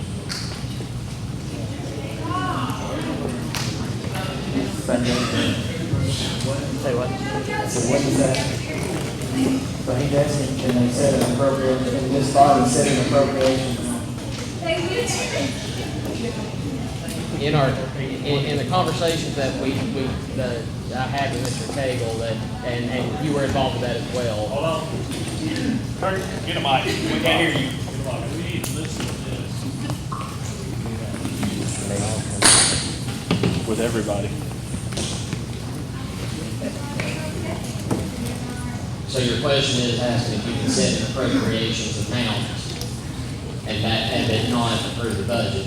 And this conversation is taken up between myself and you and Mr. Cagle. Mr. Cagle, if you, and I think there are others I don't want to specifically name, but if you want to speak to this after I say this, and you're more than welcome to, as the chair is okay with it. But the question being, I just want to make sure that we're all on the same page with whatever happens. If the question is, if the body can set an appropriations amount and send that back over, obviously it would be with no guidelines on what they're saying to put in or leave out or whatever. It's just an appropriations amount. Our discussions of that would be an appropriate action. Mr. Mayor, members of the commission, the only thing that the county commission can actually affect on the school board's budget is the bottom line. whatever that grand total figure is. So we're talking about the general purpose school fund, and the only thing that you can affect. If the school has asked for, let's say, and I don't know what the figure is, $35 million, you can set that at $32 million. That would kick the budget back to the board for approval or rejection. And that was the understanding that we all had in that, the 3 or 4 of us, I just wanted to make sure. Not the chair. Are these questions for me or for the body? That's for you. Okay. All right, so say we do the appropriations, and we set whatever that amount that is, and then the school board rejects it, where do we go from here? Or do we know that at this point? And I'll have that answered by County Attorney Hassler or by the school board attorney. Well, if they choose not to take action on it, then they've not sent you another budget back. Again, Mr. Mayor, ladies and gentlemen of the council, the commission, we're forced to take an action. We can reject it. Yes, yes. Send it back. We start the back and forth then at that point until we can reach some sort of agreement on a bottom line budget figure. As long as something is passed by August 31st, is that my understanding, or they revert back to last year's budget? Operation of law, maintenance of effort, operation of law takes effect September 1. If something has not been agreed on by the Board of Education and the County Commission.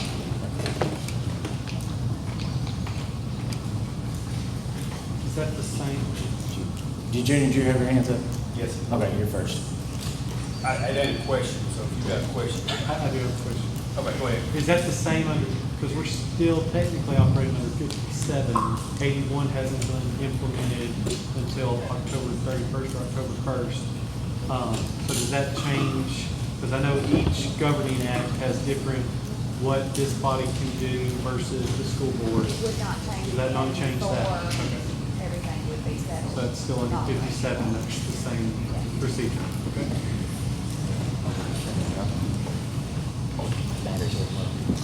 Mayor, I make a motion to set it at $37 million. All right, so you're making a motion to approve the appropriations with everything else and set the school's appropriations at $37 million.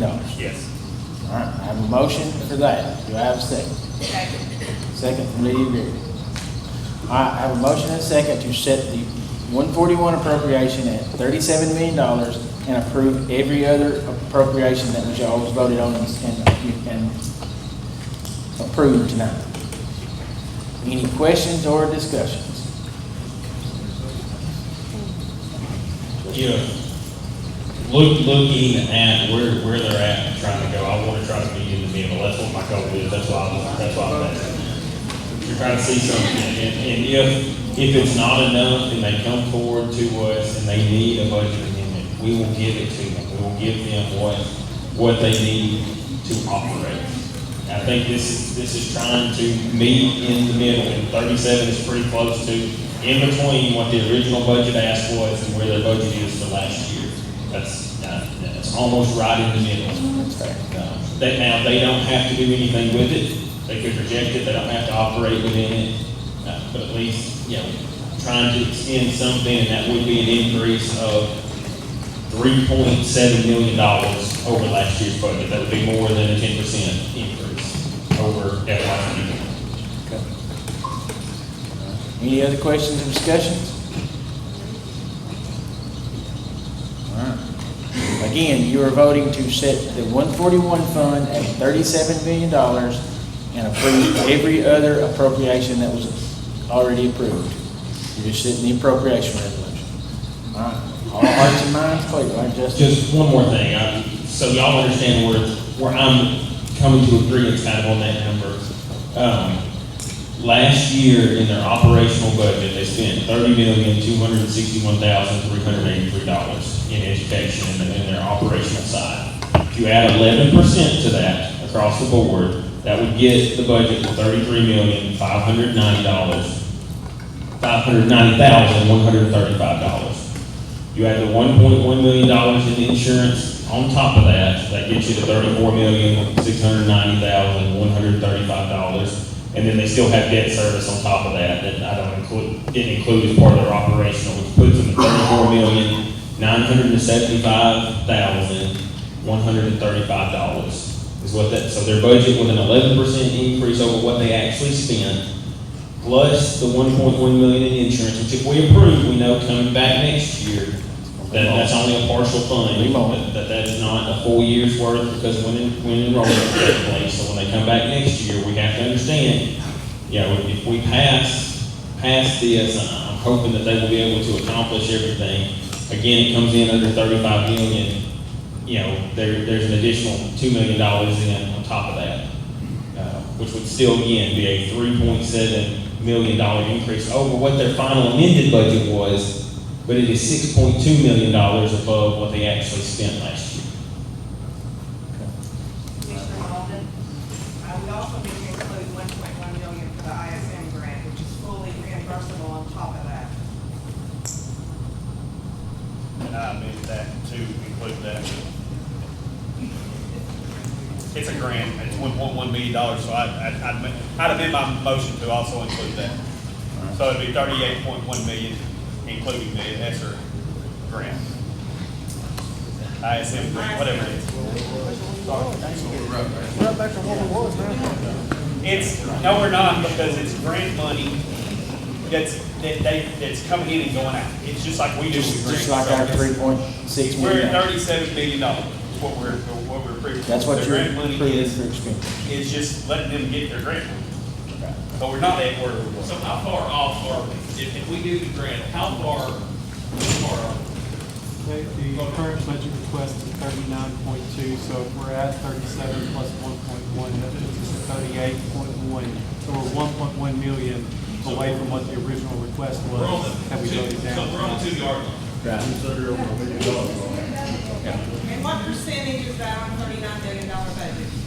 Plus, we also received a $320,000 grant that we are hoping to get soon and sign a contract on, that also needs to be placed in this next year's budget. And when we pay our 20%, that comes closer to a $400,000 grant, but it will replace the mulch for every playground that we have in Smith County Schools. This is I don't mean no disrespect, but could we come back with a budget amendment when that grant comes in?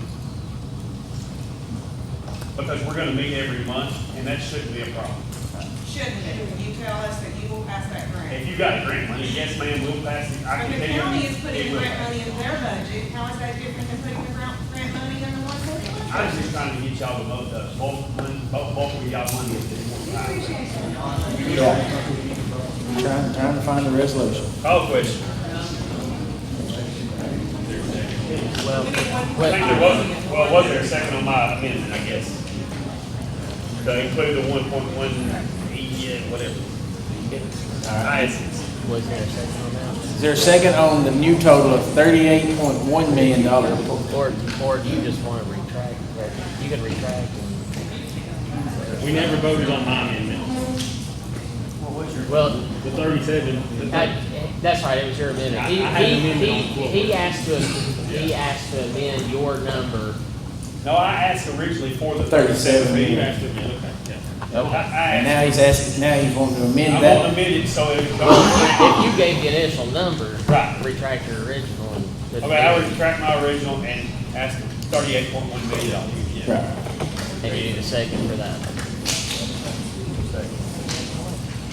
Second, Matt Henry. All right. Okay. That's at 38.1 million. 38.1 million. 1.1 million being grant money that's going to come Yeah, in. you're appropriating 37. It wasn't in the original. Yes. But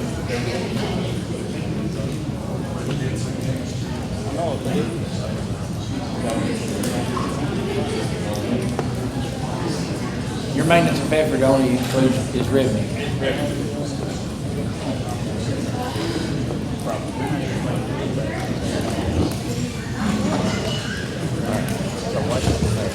All right, so your motion is to set this, the 141 appropriation at $38.1 million, with 37 million of that being in expenditures and 1.1 million of that being for the grant. yes. Okay. All right.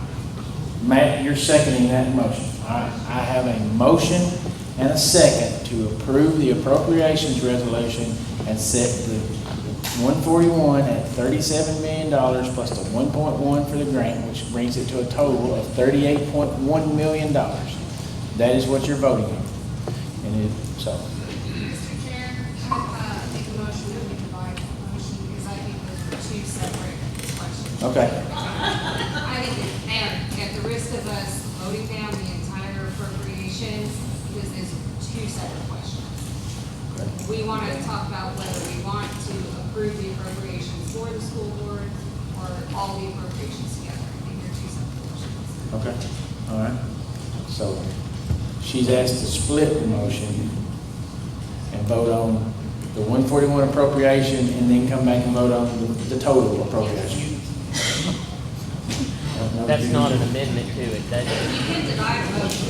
You can make a motion to divide a motion if you feel like they're two separate motions. but, yeah, I mean, you're gonna need a second for it either way.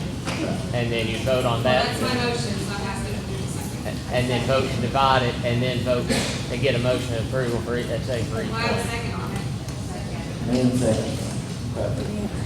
So we would So- vote on that motion first. All right. So vote on it. So, So we would Yes. vote on that first. yes, so you're going to vote on, you're voting on whether to split those two and vote separate. So, all right, you are voting on the motion to split this and vote it two separate ways. Vote the 141 fund appropriation and then come back and vote the total appropriation. That's what you Yeah, want? I just don't want us all to vote no on the whole thing if we just don't have any appropriations again, like before. I see what you're saying. Yeah. Yeah. Okay. Matt. So my question is, because since we're voting on this, do conflict of interest have, like, that's where I'm getting gray area here. And it's like,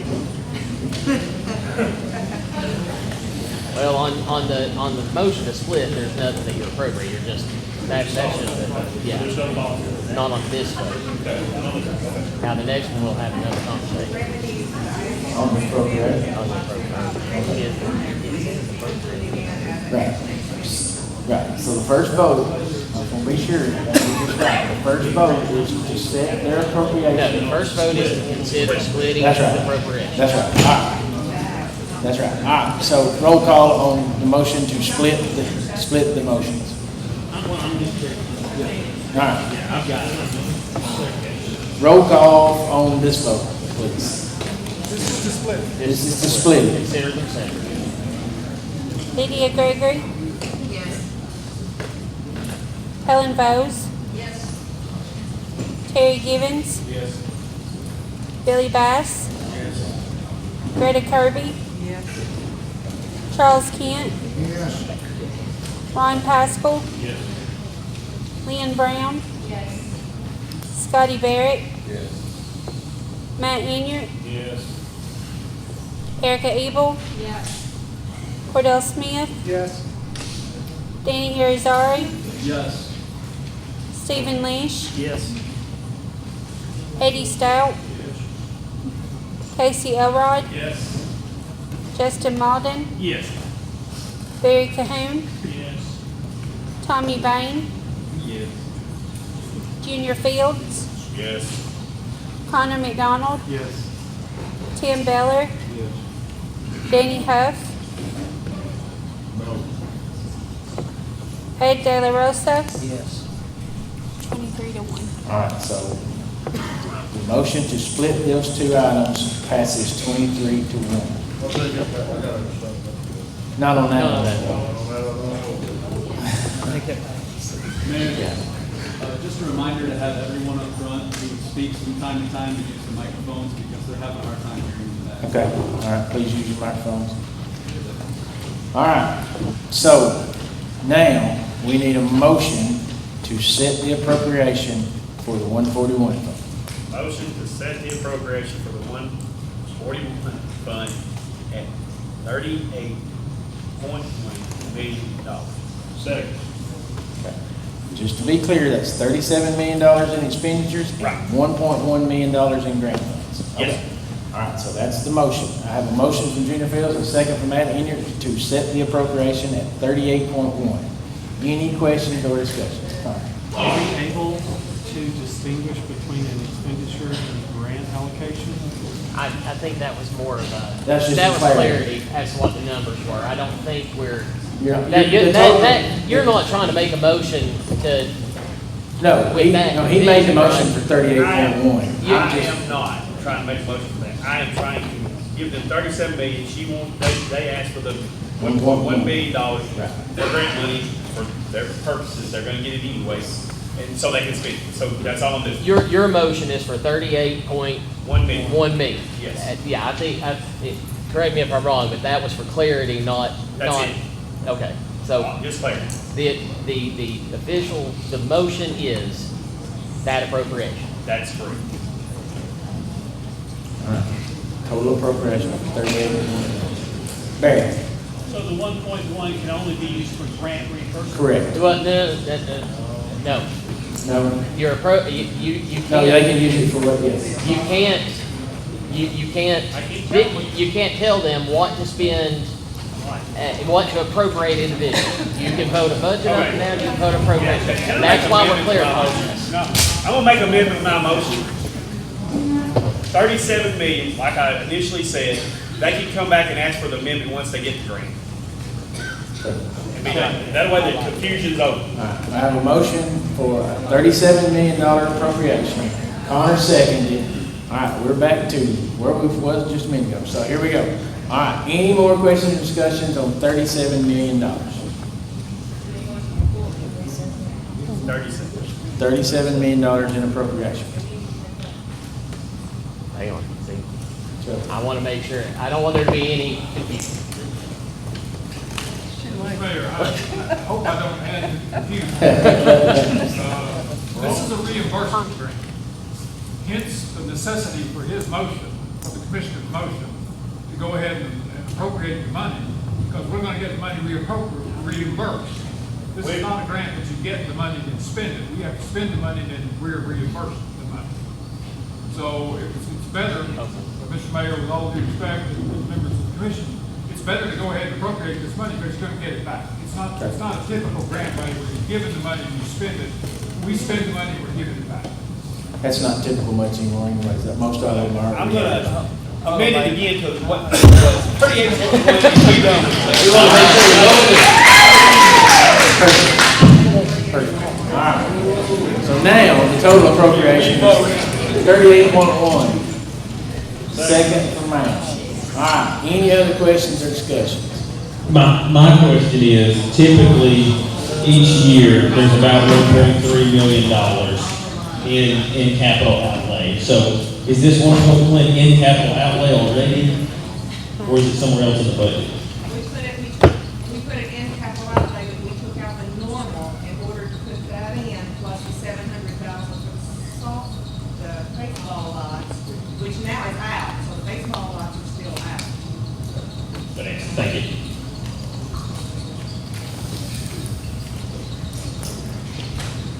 Okay. Any other questions or discussions? Casey? This will bring up the conflict. This will bring up conflict. No, because it's an appropriation amount, not for an actual.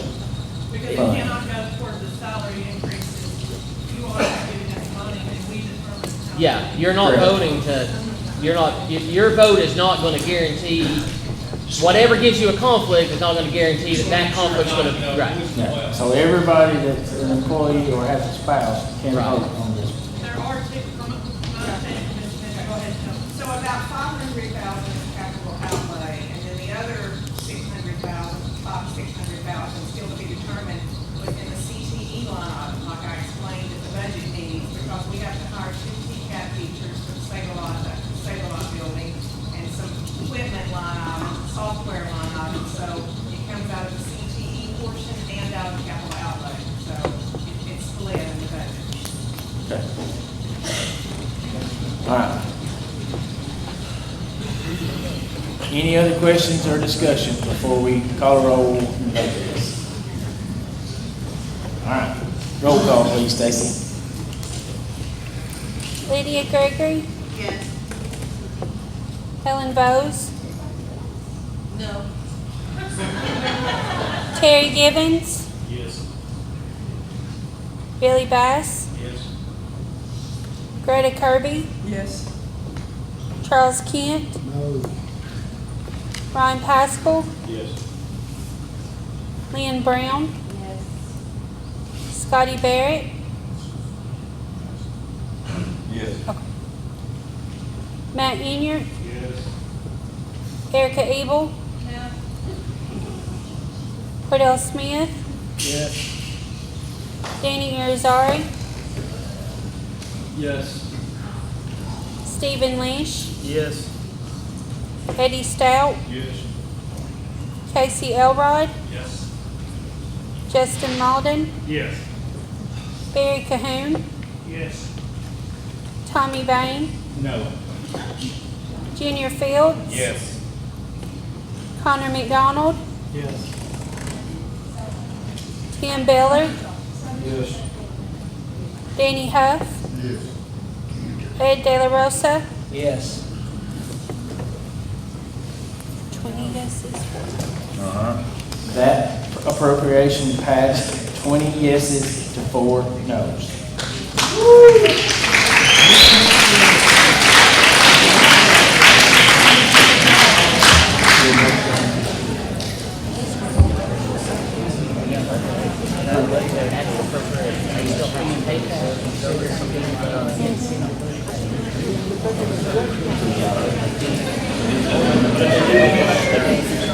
So,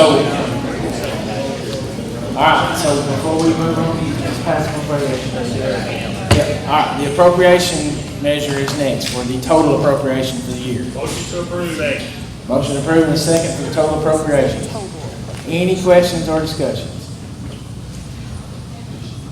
All right, seeing none, roll call, please. Okay, gotta get you back up.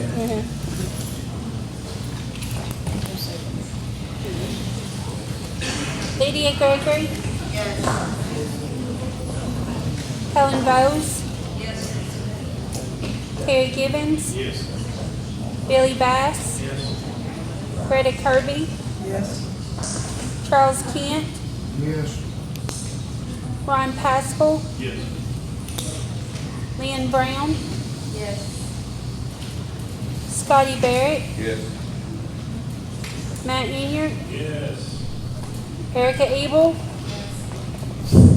Cordell Smith, Yes. Danny Irizarry, Yes. Stephen Leish, Yes. Eddie Stout. I'm sorry, Eddie, did you say yes? Yes? Okay. Casey Elrod, Yes. Justin Malden, Yes. Barry Cahoon, Yes. Tommy Bain, Yes.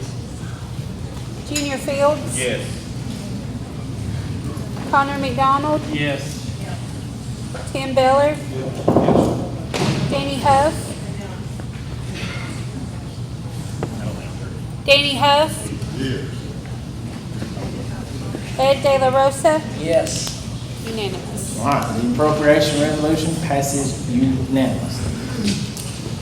All right, now, I'm going to let Jeremy and, You still got, you wanna deal with that or you wanna finish your agenda? well, I'm going to deal with that and then. So that's- Because we just voted on it. So you've given the appropriation and now, and it's, the school board's got the appropriation.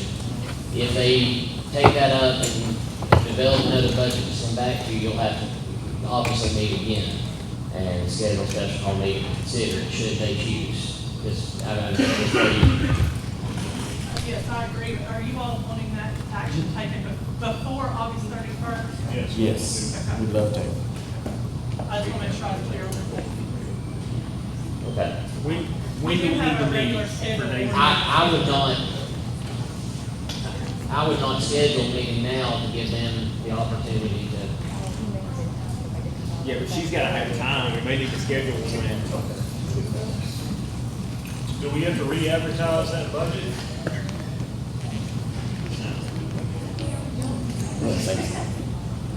Just ask.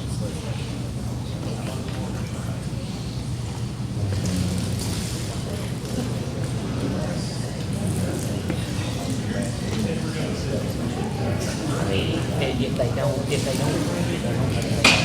we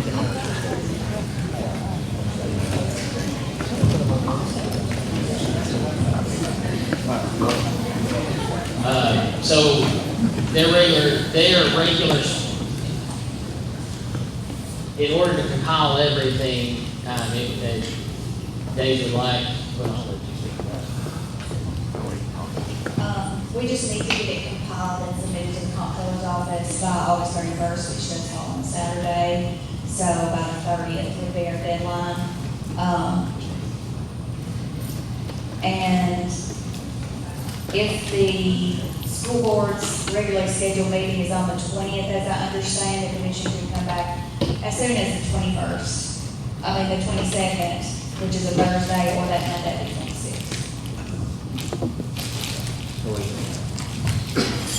So we can schedule it, or we can wait. If we schedule it and nothing happens, we can cancel it. But I think that's what we should do, is schedule it for the 26th. 26th on that Monday. That gives us, well, for doing it right now, and said that we can advertise next week, so 22nd, yeah, Thursday. We can make a motion for that? Yes. Make a motion that we set the hold August 22nd at 7 p.m. in Jackson. Second, 22nd or 26th? 22nd. Second.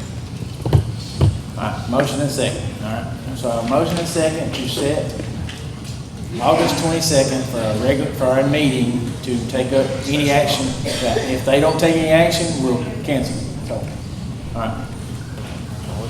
That's all we do. All right. All right, motion and second. Any questions or discussions on this meeting today?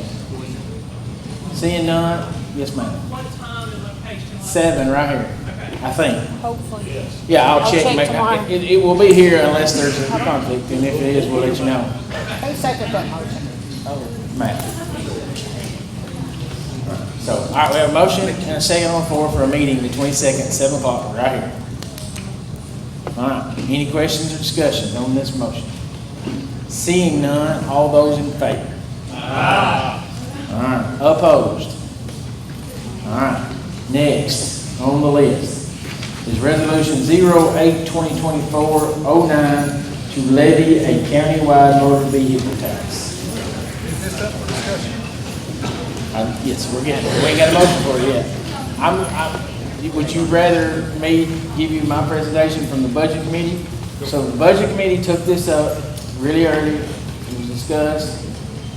Road Commissioner Barrett came to us, asked and said he needed more funds to continue doing what he's done. For the last 2 years, you all know, you proved it, we have moved $1.5 million of our ARP dollars over, and he was able to do some stuff and bought some equipment. Last year, we shuffled general fund pennies and was able to give him another $1 million. This year, as I've said before, I have no other mason jars or anything to dig up to find him. So in order for him to carry on, we made the motion to send this to the full commission for discussion of $100 wheel tax. Don't mean it has to be $100. It can be whatever you guys decide on. We didn't put an end date on it, but if somebody wants to make a motion with a number and an end date on it, we'll do that as well.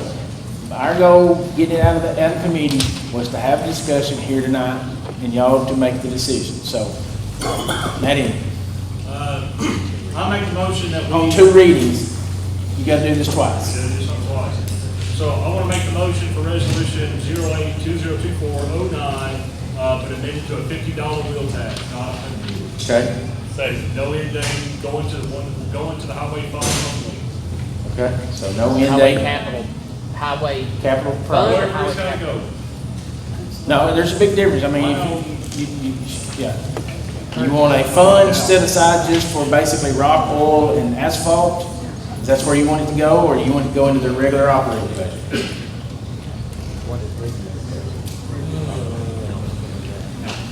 highway capital project. Highway capital project. That's gotta go to the road. Okay. All right. Highway capital projects is what it's currently written as. Yep. So that's what, and So I'm it's just changing it from 100 to 50. 50, so a motion and approve at $50 with no end date is what you said. All right, Mr. Egan. You said $50, is that correct? That's Yes, sir. correct. Yes, sir. Okay, and it definitely all will go to the highway department. If that's what y'all vote tonight to do, and you say tonight how you want to do it. Yeah, it's $50. $50. Nikki's still here. Is Mickey? Yeah, Mickey's still here. Nikki. Nikki. Come on up. You got questions? What is that gonna take? $90? Well, 65 would be a $65 wheel tax plus the $29 state fee. So, yes, $94. Unless you have electric vehicle. That's different. We don't. Well, I mean, that's part of it. Your turn. Or hybrid. So, Commissioner Baird, it is obviously, I've asked you a ton of questions about the roads over the past year. When I have asked him anything, if I've asked him to put together a plan, if y'all want to see a plan, he's got it. If I've asked him how many miles of roads have been paved with the extra money that came in that we weren't able to give him this past year, he can tell you exactly how many miles have been paved. This wheel tax will go to highway capital projects, so it will go to the roads. This isn't gonna go to pay extra employees or anything like that. It will go to materials and it will go to fixing our roads. $50 I know ain't enough. I know, it's gonna generate about $1 million. I know that we could throw $5 million a year at it and that's not enough. But it's a start and it's something. Could you just talk a little bit about what you were able to do with the extra million that you had it for those 2 years? Additional versus now? Oh, the extra million, it's costing somewhere around, depending on the width of the road, it's somewhere around $50,000 to $60,000 per mile, just oil and chip. And that's no asphalt or anything like that. That's just basically oil and chip. We've been getting somewhere around, of course, in the highway department original budget, they're somewhere around 360, 380. With that, we get around 8 miles.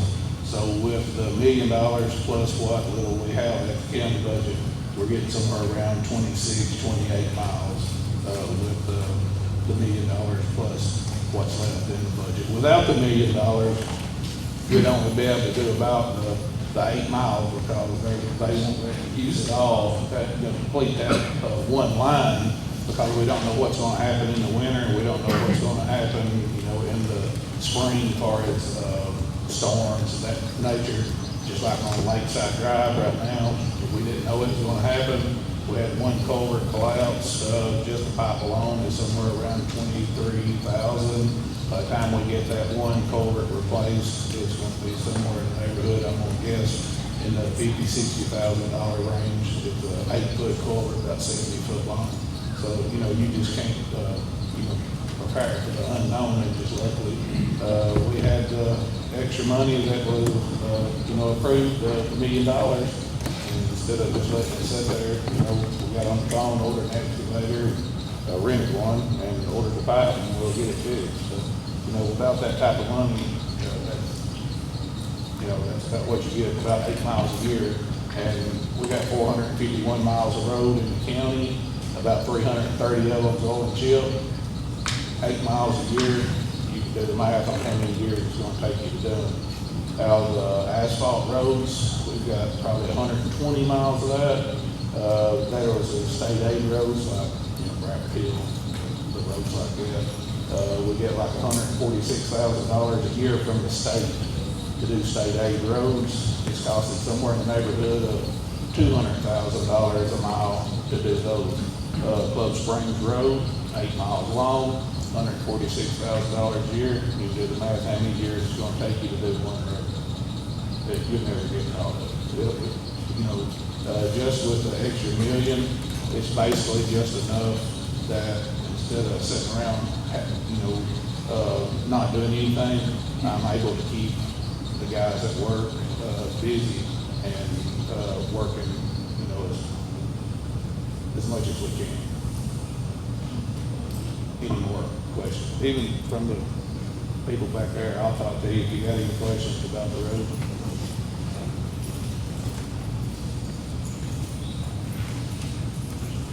Thank you, doing a good job, Nikki. Thank you.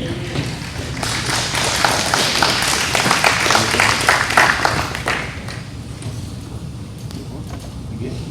Y'all good with me? All right. I have a question. Yes, sir. Oh, the bridge over there off of, Webster? yes. All right, Webster Road is, I'll be glad when it's done, and I know a lot of people over that way will be too. Webster Road is an exception. Webster Road is in between, two different counties. It joins two counties. They claim that the county line is right in the center, and it's all wet, and it's also between two regions. So, this was probably, 4 years ago, whenever all this happened, and nobody wanted to claim it. So luckily the state come in and said, hey, we're just gonna take it over, we're gonna do it ourselves. So, that pretty much, took Smith County out of the equation, and it took Putnam County out of the equation. So, right now, I do know that, the land's already been purchased. So everything's a go. It's already went through the bid process. I know there's some utilities that's got to be moved, and then they'll move in and they'll build I think it's a little over 100 and something feet long. I think it's like 18 feet wide, bridge right there. Is there some kind of way we can find out the schedule about this, so that way I can? Well, I just told you the schedule is, they just put it out for bid, so, whoever got the contract, contractors like that, they're just not sitting around waiting, so that, it may be, in the early fall, or it may be in the early spring when they start. I could probably try to get you a little more information and, who got the bid, that type of situation. Okay. Talk about the bridge at Norwell. That one was, Kemp Bottom Lane right there. It was damaged during the storms that we had. We couldn't put it on FEMA because we have a list 1 and a list 2 that has the bridges on it. And if it's already on there, then they already say that, hey, you knew it was bad. You already had, funding source to be able to fix it. Well, the storms come down and washed one of the pillars out from under it. It's got to have a new bridge put in. And I think last I heard, we've already got the engineering on it. The state aid, she's found money to be able to do it. Miss Luther Dunn. Last I heard, that one bridge is up to 1.7 million and probably still climbing. And luckily you were able to use state fund. Yes, all that'll be state aid fund. Right? Because if not, that would have been on you. Yep, and this year, in the past, Governor Bill Lee sent 15 years worth of state aid money for the paving in 1 year. So Smith County was lucky. We got 2.5 million of state aid money at one time. Of course, we done about 12 miles of asphalt with it, and that pretty much depleted the 2.5 million that came from Mr. Lee. And we was very proud to do that. Do you have a question, Corey? I just want to ask the commission, would this levy come with a exemption and or a reduction? Let me explain what I'm asking. There's a lot of people in our communities with the old antics, one more spoonful will drown. We've got a lot of people, and I know in our district, I've got a lot of older people down there. They're doing well to eat, pay their light bill, and survive. And if we turn around to those people and put them in a position to have to pay $50 more that they really don't have, we've just turned probably a law-abiding citizen into a criminal because they still got to drive. Is there any way that we can give people that cannot afford this wheel tax, our elderly is the one I'm looking at, because let's just face it, anybody my age, we can get out and hustle up $100, $50, whatever we got to do to keep our car legal. Once these people get to a certain age, they're fixed. They can't do any better than what they're doing. That's right. And then if we turn around, the people that we're supposed to be protecting, our neighbors, friends, kin, if we turn right around and put something else on top of them, we're not doing them a service, we're doing them an injustice. And is there any way that we can get around this for their sake? We need the money to help people. There's no doubt about it. The man's got to have the money so that he can fix the road so we can get where we're going. But then on the other hand, we don't want to put our elderly in a position where next week they might have to eat cat food because they had to pay that $50 wheel tax to keep being a law-abiding citizen. That's a question for. There are counties that do that. Robertson County does it, Shelby County does it. I've already inquired with the attorney about the possibility of doing that.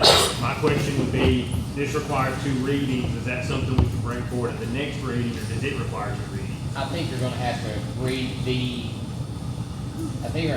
it twice. Whatever you come up with, I think needs to be done twice. Now, I would want, Ms. Norris involved in that conversation because her office is the one that's gonna have to be. And how are you gonna determine that? And if you do it for the elder, what about the disabled? Yeah, I mean, if you want to make that type of adjustment, I would ask that we take this back to figure out how you want that language done before we piece together a resolution without talking to the clerk's office and knowing how it's gonna operate. Now, that was also something I was considering when it was 102. I mean, we are down to 50 versus the 100, so we have already halved it as well. But I do understand Commissioner Smith's concerns in that regard. I'm not saying that they should put into the pot because they got cars, they gotta get to the store, they gotta get to the drugstore. I'm not saying give them. You're looking at something like a tax relief that we do on property. Yes. Anything for these people that are already struggling and in a spot to begin with, anything to help them out. Because, I mean, let's just face it. We're gonna put some people in a bad spot. And I understand Mickey's in a terrible bad spot. The man's trying to do it, he's doing a wonderful job with what little he's got to work with. And we're trying to give him more. I understand it's gotta come from somewhere. But reaching into the pockets of our elderly, are compromised already. I just don't see that that's an option. They're already struggling with keeping their taxes, eating, and they have paid their debt to society. They got up every morning. This one particular woman I'm thinking of, she got up every morning and went to work for years. And now she never had a high-paying job, so she's not drawing anything. And now we're fixing to impose this on her and put her in a bad spot. And that's a shame on us. We've got monthly meetings now, because we just said this has to be two consecutive regularly scheduled meetings. I make a motion to lay on the table this resolution, and that way we can examine it. Did we already have, We had a motion to approve. Did we have a motion taken already? Then we'll Yes. need to deal with that first. I withdraw my motion. Okay, Motion to table. so we have a motion to table. Second. Motion second. Now, can we have a discussion as to what parameters you want? Because Danny. I will talk to the clerk's office and we'll work something up, but I'd like to have some guidance in general with what you're thinking about. What is your option? I have to, hold up, I'll pull it up. Could you not use the same standard as the property tax schools? If that's basically what we're basing it on. So if you qualify for property tax freeze, you qualify for a reduction or. Is Ms. Wright? Robertson County is age 65 or older, that's it. Okay. Or you do that. We'd have, Well, I think that. Would we be able to figure out It's how many? It's age 65 or older and income not to exceed 25,000 annually. So you gotta look at your disabled people. And they've got their whole thing. That's, you gotta meet both of those, or is that two separate? No, you gotta meet both of them. Okay. can we do the same thing, 65 and over, less than 25? I mean, what process do we need to do to get that implemented? If that's, Y'all can make a motion to do Are we anything. gonna have to hire more staff in your office? I need that now. if, I mean, if what you're looking at is, in general, an age and or an age and income level, then I can work with the clerk's office and come up with a draft resolution that includes that. So what would And then when we come back, we can shore up those numbers so that you have something in front of you as to how it'd be worded. I don't know that you necessarily have to decide on your amounts. Can we not ask them to bring their last year's income tax and it fall under a certain limit and make this work? Shelby County's the same, as Robertson. 65 and over, 65. 65 and over, 25 or below, these things. Or even lower than I just know 20 if we could. I mean, that's up to us, is it not? Yeah, you can do whatever you want to. And, Yeah, and, that's- and so, and the Lord not having an objection to have to What verify are they gonna do, things. come in there and prove their age before they buy their tags? I would have to see, does. If they want the rebates. Yeah. I mean, if they want the exemption or reduction, all they got to do is show you their age and their last year's income tax. Would that not work? But you're talking about people that, a lot of these elderly people don't have income tax, so then what are they gonna have to show? Can we just What if they- ask if they're not them to showing look at any- this any between now and the income next from here, meeting, then they're pick it under out, and throw the 25,000. motion to table? A lot of people don't come in, here. a lot of people send other people. Call the question, motion to They table. mail in, they do them online. I have a call question, motion to table. Second. All right, I have a motion to second. We already had that motion on the table. Yes, with a call question. Yeah, there's no objection. Yeah. So, This is a motion to table. motion to We'll table. take it. All those in favor of motion to table, wheel tax. Opposed? Motion carries. Motion to approve notaries as listed. Second. Motion to approve notice, any questions or discussion? All right, seeing none, all those in favor? Aye. Motion to dismiss. Second. Motion to adjourn. All right. See y'all back in 20 seconds. We ain't voting on it yet. All those in favor?